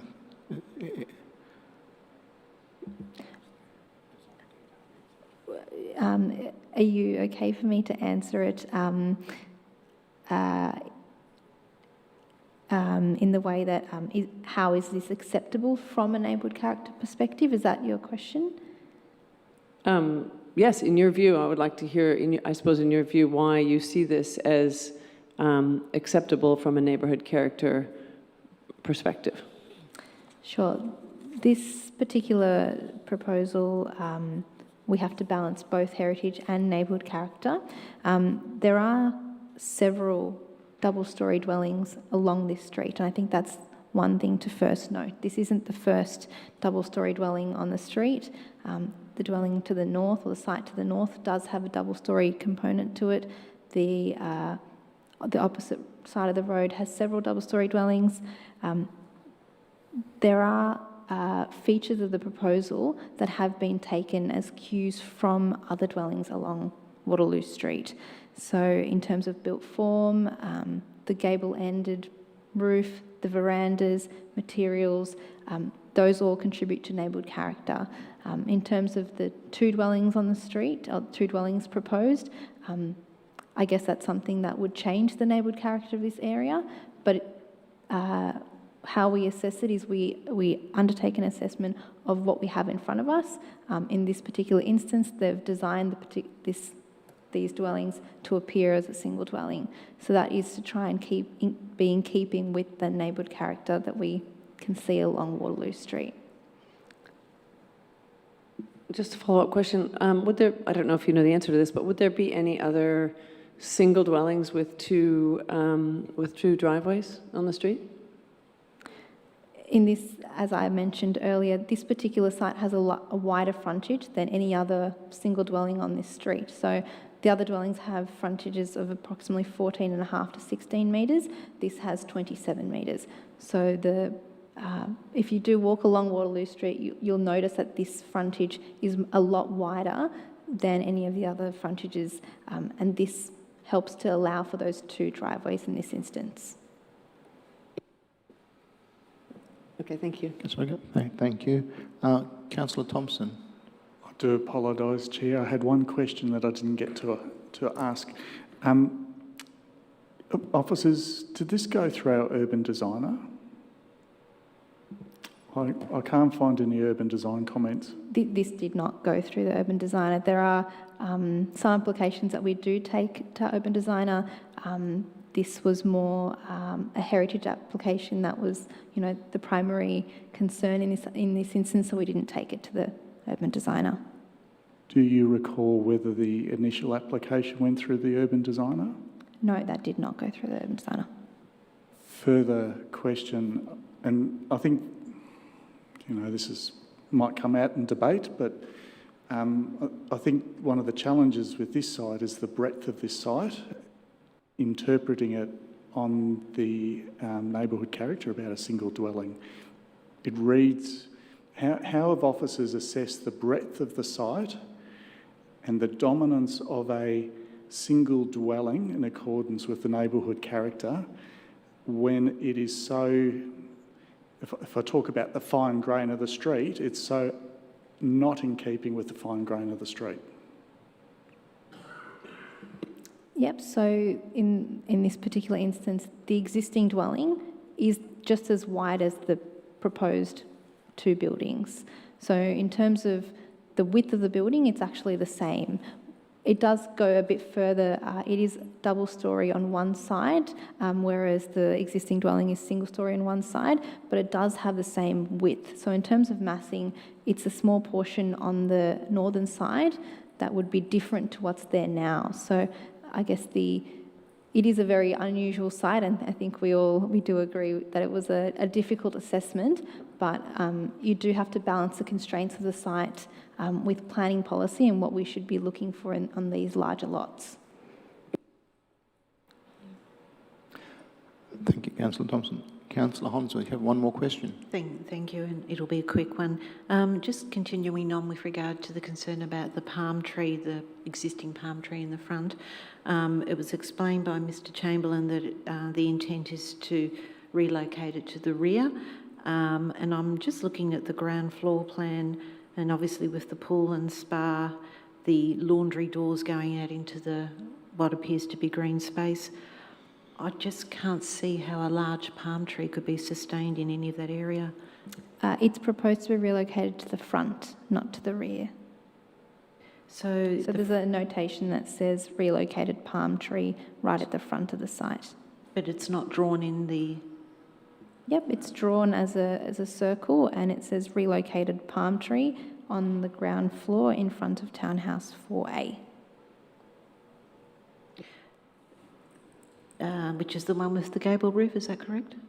Not the one with the gable roof. Not the one with the gable. Yeah, the southern dwelling. Sorry, it's just difficult to zoom in on very small print on this. Thank you for clarifying that. It wasn't on the renders, that was all. Thank you.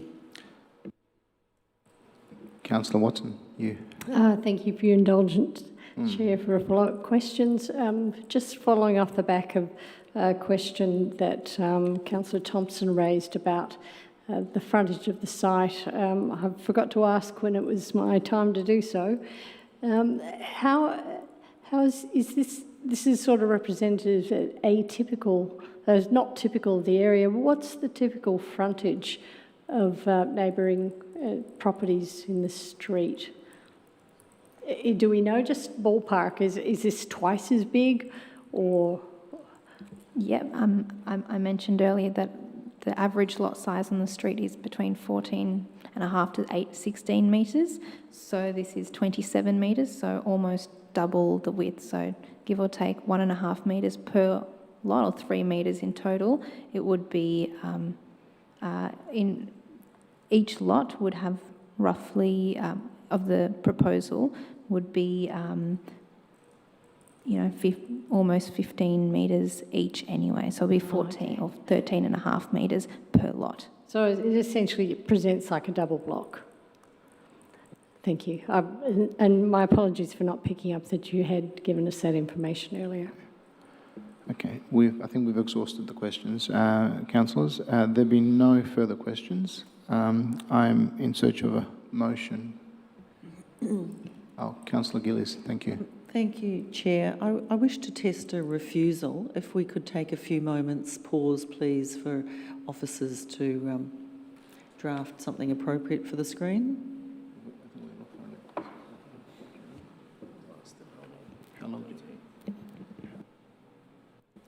Chair, could I propose and move a 5-minute adjournment?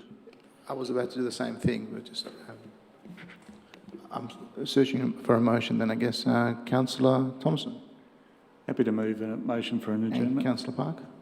Yeah, it's actually what I did. I said anyway. Vice versa. I'm happy to accept Councillor Park. Sorry, it was just on the order here. Apologies for that, but I was happy to second the motion of refusal. You were quick on the buzzer. Other way, we've got a first and second. Thank you very much. We have an adjournment.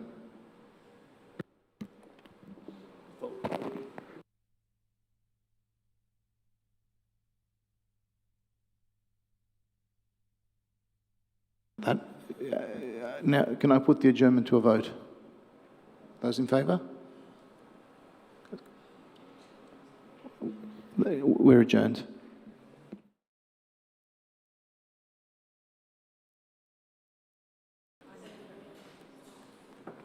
Thank you. I'm in search of a motion to reopen the meeting. So moved, Chair. Thank you, Councillor Park. Do I have a seconder? Councillor Biggar, thank you. Yep. I'll put the motion to reopen the meeting. Thank you. It's unanimous. It's carried. Welcome back, everyone. I move back to Councillor Gillies. Councillor Gillies, you were about to move a motion. Thank you, Chair. If the officers could pop that up on the screen, please.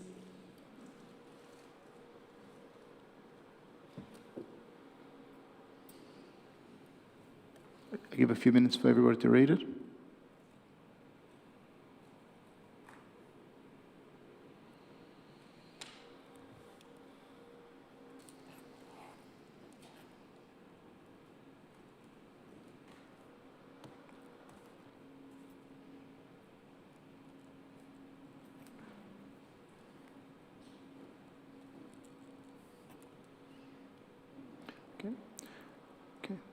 Councillor Gillies, I understand you wish to move the motion that's on the screen right now. Yes, Chair. Thank you, Councillor Gillies. Do I have a seconder? I'm happy to second that. Thanks, Thank Chair. you, Councillor Thompson. And to assist the mover, is anybody opposed? There be no opposition. Councillor Gillies, as the mover, do you wish to speak to your motion? Thank you, Chair. This pains me, it really does. And I think there are a lot of facets to this proposal of which I'm not sure that we're making any improvements on the previous editions. But the proposal has had to be amended to such a degree that I believe it's not the right decision, that I believe it's not the right thing for the street, and I don't support it on the basis of it having had so many changes and amendments to make it compliant. I'll leave it at that. Thanks, Chair. Thank you, Councillor Gillies. Councillor Thompson, as the seconder, do you wish to speak now or reserve your right? Reserve my right. Thanks, Chair. Thank you, Councillor Thompson. Any other councillor wish to speak right now? I have Councillor Hollingsworth. Thank you. Thank you, Mr. Chair. I'm unresolved with this, and I acknowledge and understand why Councillor Gillies has put forward the notice of refusal. The concern I have is with item 2 with regard to the basement driveways. The alternatives, you have double garages potentially. If there was a dual dwelling, you could have 4 garage doors at the front of the properties, which would provide an even more denser mass and built form front facade. I see basement driveways at least as concealing the unsightliness of roller doors. So I actually struggle with this notice of refusal, and I'll listen to the debate before I form an opinion. Thank you. Thank you, Councillor Hollingsworth. Councillor Watson. Thank you, Chair. It's been an interesting evening listening to the presentations and also having the officers share with us the differences in the different applications that have gone through. I guess in simple terms, where I land on this is that it's essentially a double block. I did have concerns with 2 dwellings being on one site and how that was consistent with a neighbourhood character that had a heritage precinct on it. But given the largeness of the site, I don't think it's over-densifying or changing the character of the area, which is clearly lots that are half the size. In terms of some of the concerns that I read about mass and the design of the built form, I note the concerns of residents, but I don't think it's of a nature that would warrant me saying that we should be refusing this application. While I might have personal preferences for the first design versus the third design, I don't think it's of concern. The design itself doesn't represent something so out of character that it would warrant a refusal. I think that's a very, very high bar and place to go to. it was addressed at VCAT, some of the design elements. I accept that they have made a ruling and expressed a preference for a certain built form, and so I accept their interpretation of what a new building in an area that has a heritage precinct overlay on it, what would be acceptable in that particular area. So I can't support this motion. Thank you very much. Thank you, Councillor Watson. Councillor Addis. Thanks very much, Chair. I am happy to support this motion.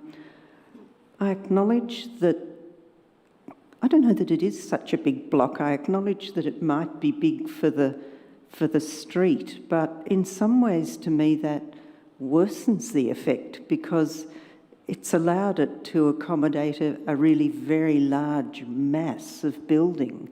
And I think that that probably is the dilemma, that it is such a large mass. And for me, the mass is no different, really. And I can accept that the form is different from the original application, but in many ways, I think the original one presented as less of a chunk. It seemed to have more detail that made it feel less dominant. So, yes, it's a big block, but biggish, but maybe that's its curse, that it's allowed a very dominant house that will dominate the more delicate old houses. So I'm happy to support the motion, even though I do recognise that the officers did work very hard to try and end up with something that would fit.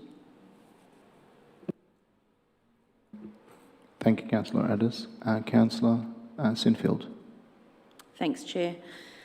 Let me start by saying I don't love this proposal, but that's not the test of this tonight, unfortunately. And if it was all about how much we loved each proposal or didn't, then it would be a very different conversation.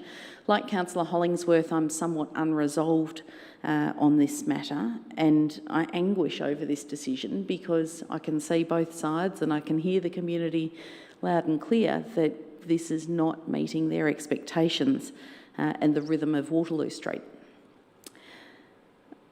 But I'm not convinced that the residents would embrace any proposal on this site, in fairness. I really do feel that this decision is in conflict with the neighbourhood character and does, to some extent, upset the rhythm of the street. And I hold concerns about the trees, as I mentioned before, and the impact to the TPZs and the removal of others, and really doubt the success of transplanting the palm. There is a multi-unit development, as I can see on the plans in front of me, not far away from this site, but it has the benefit of a very deep block and presents to the street as one. So it's not the first time that we've seen this. The subject site here does present as a double frontage in comparison with most other blocks on the site. However, it's half the depth of the others thanks to the tennis court behind it. I just don't feel that there is enough for a refusal here, I don't think. So I'm leaning towards not supporting this refusal motion and siding with the officer's recommendation on this one, but I do remain unresolved at this point. Thanks. Thank you, Councillor Sinfield. Councillor Franco. Thank you, Chair. This is a challenging one, and I think I share the views that Councillor Sinfield has just made. I'm also a bit anguished by it and not absolutely certain of my views, but I'm inclined to not support this motion unless Councillor Gillies or Councillor Thompson can present a stronger case than has been done to date. I do recognise the concerns of the residents, and I recognise it's not a proposal that I see and I embrace, and I think it does collide with the neighbourhood character. Like others have said, I actually broadly prefer the streetscape implications of the original design, and I am surprised, not too surprised, but a little bit surprised that it was refused under delegation. I don't have the benefit of, except of the assessment report and the compliance of all aspects of that. And I do understand our heritage policies and the way they are interpreted and utilised in respect of non-contributory properties to push in a particular direction. I have some difficulty with those aspects, but I understand that they exist, and I understand why officers have gone down the path that they have in terms of seeking the changes and outcomes that we've gotten to date. It probably reflects my own values that I'm not that inclined to some aspects of our heritage policy, particularly in respect of non-contributory properties. But the policies are what they are, and my own personal judgments aside as to what's a superior, I think Councillor Watson made this point, it's not our personal preferences that, or design preferences that are the issue, it's whether it sufficiently or complies with the policies. So look, I'll leave my comments there and I'll listen to see if somebody's got a stronger case. But at the moment, I don't support this amendment. Thank you, Councillor Franco. Councillor Park. Thank you, Chair. This application, in my view, is clearly one for approval, and obviously that's the position of the officers. They've canvassed the report extensively. It's well considered and well thought out, and I'm certain that if they are of the view that there was any reasonable grounds upon which this application could be or ought to be refused, that's the recommendation that we'd have before us, but it's not. To refuse the application on the flimsy grounds on the screen would be an injustice to the property owner and applicants, and indeed to the ratepayers, because we'd then be spending money defending what is, in my view, an indefensible refusal. I'm not sure that I followed the mover's point. There's just one application before us. It's not particularly amended by way of conditions. There's no more than usual. We're not having resort to what's been refused some years ago. The application presents its whole, and it stands up clearly very well, because the officers have recommended that the permit be granted. And I also foreshadow, Chair, that in the event that this motion is defeated, I'll move the officer's recommendation. Thank you, Councillor Park. Duly noted. Councillor Vigor. Yeah, thank you, Chair. I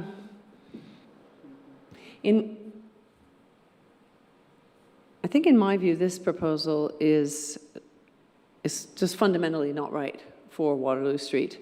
I don't see it in keeping with this neighbourhood character. I think this is it is a very unique, well-preserved street in Camberwell with a particular setting. I think, as Councillor Addis's points about dominance, dominant was the word that has been in my mind since first reading this and continuing tonight.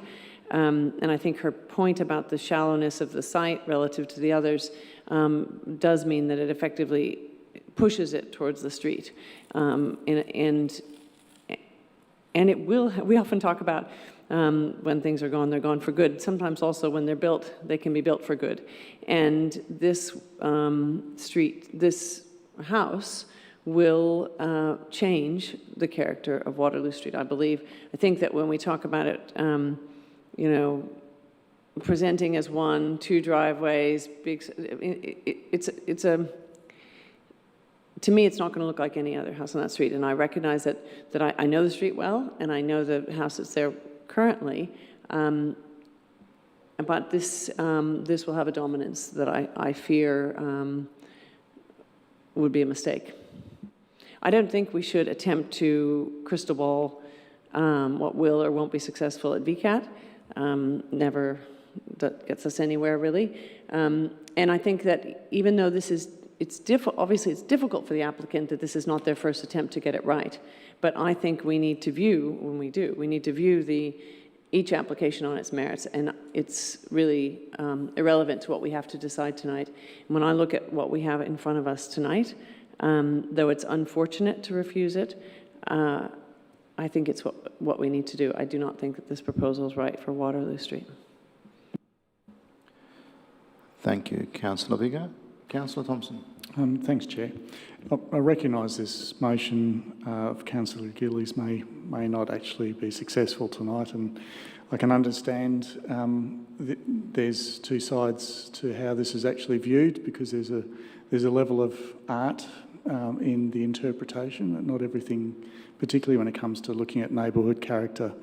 So there's a level of subjectivity that we'll bring to our assessment, including the officers, and I'll compliment the officers on doing another thorough report and being put under the griller by councillors through question time. I think from my perspective, the thing that I struggle with this site, and a number of councillors have reflected on this, the depth of the site is not very deep. The width of the site is comparative to the depth, so it's a square-shaped site, which has forced the design to be one of a very square format.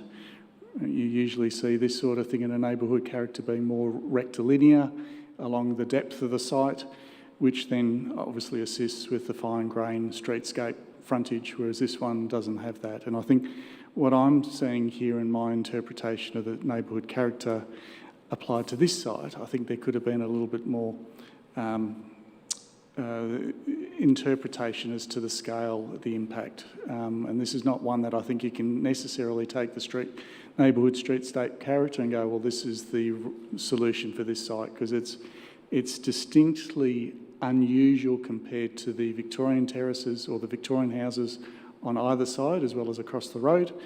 The other thing is it's also bounded by some precedents of the existing house, which is a 1950s house, so it's not the original house that was on the site.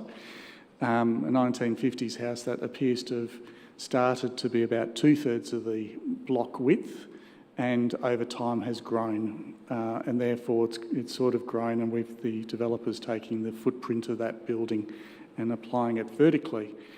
So the scale is the big thing for me. I would prefer, I'd actually prefer the applicant to come back with something that actually addresses the finer scale of the Victorian terraces. So reading this as two separate buildings, it doesn't have to be two separate buildings, but reading the streetscape as two separate buildings, I think is more advantageous for dealing with this particular site in this street. It's very unique, but that's certainly how I would like to see this application. Unfortunately, you can't condition your way out of it in this instance. So therefore, I can't accept that. I'll support the officer's recommendation in this instance. Thank you. Thank you, Councillor Thompson. There being no further. Councillor Gillies, would you please round out the debate?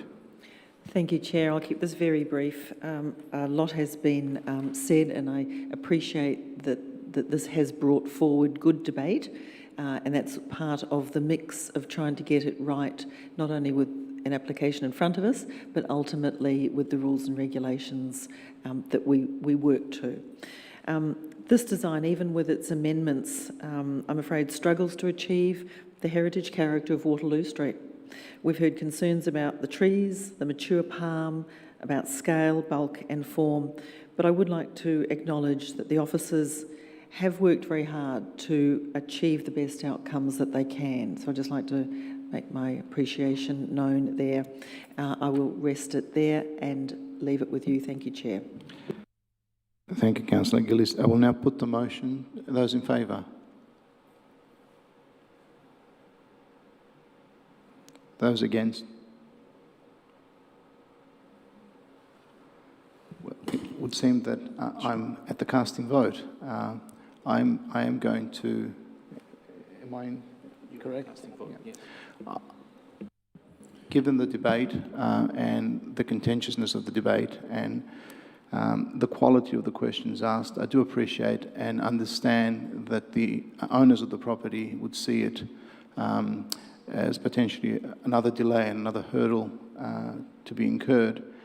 But having heard a lot of the arguments in this instance, I think that the way that the VCAT proposal has been brought into the understanding here and the heritage overlays and the visual bulk arguments and the arguments about separation to be in character with the narrower streetscape of the other houses, I think it would require a further view, and I think going to VCAT would give it that test. It's an imperfect way of doing it, but I will vote to on the side with Councillor Gillies for the purposes of actually ensuring that we are comfortable that no rock is unturned to ensure that we have the appropriate character in Boroondara. I understand that the owners would not like that, and that's human and it's understandable, but this is one of those unusual scenarios that's so line ball. There is no perfect way to make a decision, and unfortunately we're in a position where we have to make a decision, and I will go with Councillor Gillies. So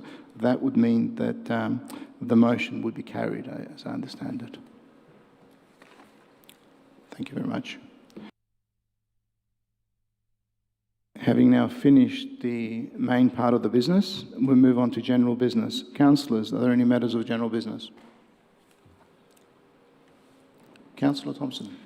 Just for the benefit of councillor colleagues, I did raise with the Director of Urban Planning here about maybe a desire for councillors to consider a discussion around urban designers involved in the heritage side of things, because I know that that's something that is not current practice. Maybe, Mr Walker, we might, if colleagues agree, we might have a strategic discussion on it at a future point. Thank you, Councillor Thompson. Councillor Franco. Thank you. I'd like to ask that our planning department consider including a comprehensive ESD section as a standard feature in our planning reports, and if there is a model template, that such a section be added to it. I think there's merit in having a full discussion on ESD principles in relation to development proposals, and our reports tend to reflect perhaps the interests of the elected council. And I'm referring to obviously the reports that come to the elected council, which are the ones we tend to read. And in this case, we got a lot on heritage, and it reflects probably the nature of the issues and debate. But I think there are other issues that perhaps may not be at the forefront of some resident concerns, but they're certainly of interest to me, and I know other councillors as decision makers in relation to the applications before us. Thank you. Mr Walker, would you like to reply? Thanks for yourself, Chair. Perhaps if I just reflect the discussion from 2 weeks ago in relation to ESD, that there will be an update provided to councillors at a briefing on ESD, and that would be an appropriate time to explore that issue further. Thank you, Mr Walker. I think that's quite appropriate. Any more general business? There is none. Urgent business? Councillors? No urgent business. With all that, we close the meeting. But before I close the meeting, I'd like to thank you all who have joined us this evening and wish you all and your family good health. I declare the Urban Planning Delegated Committee meeting closed.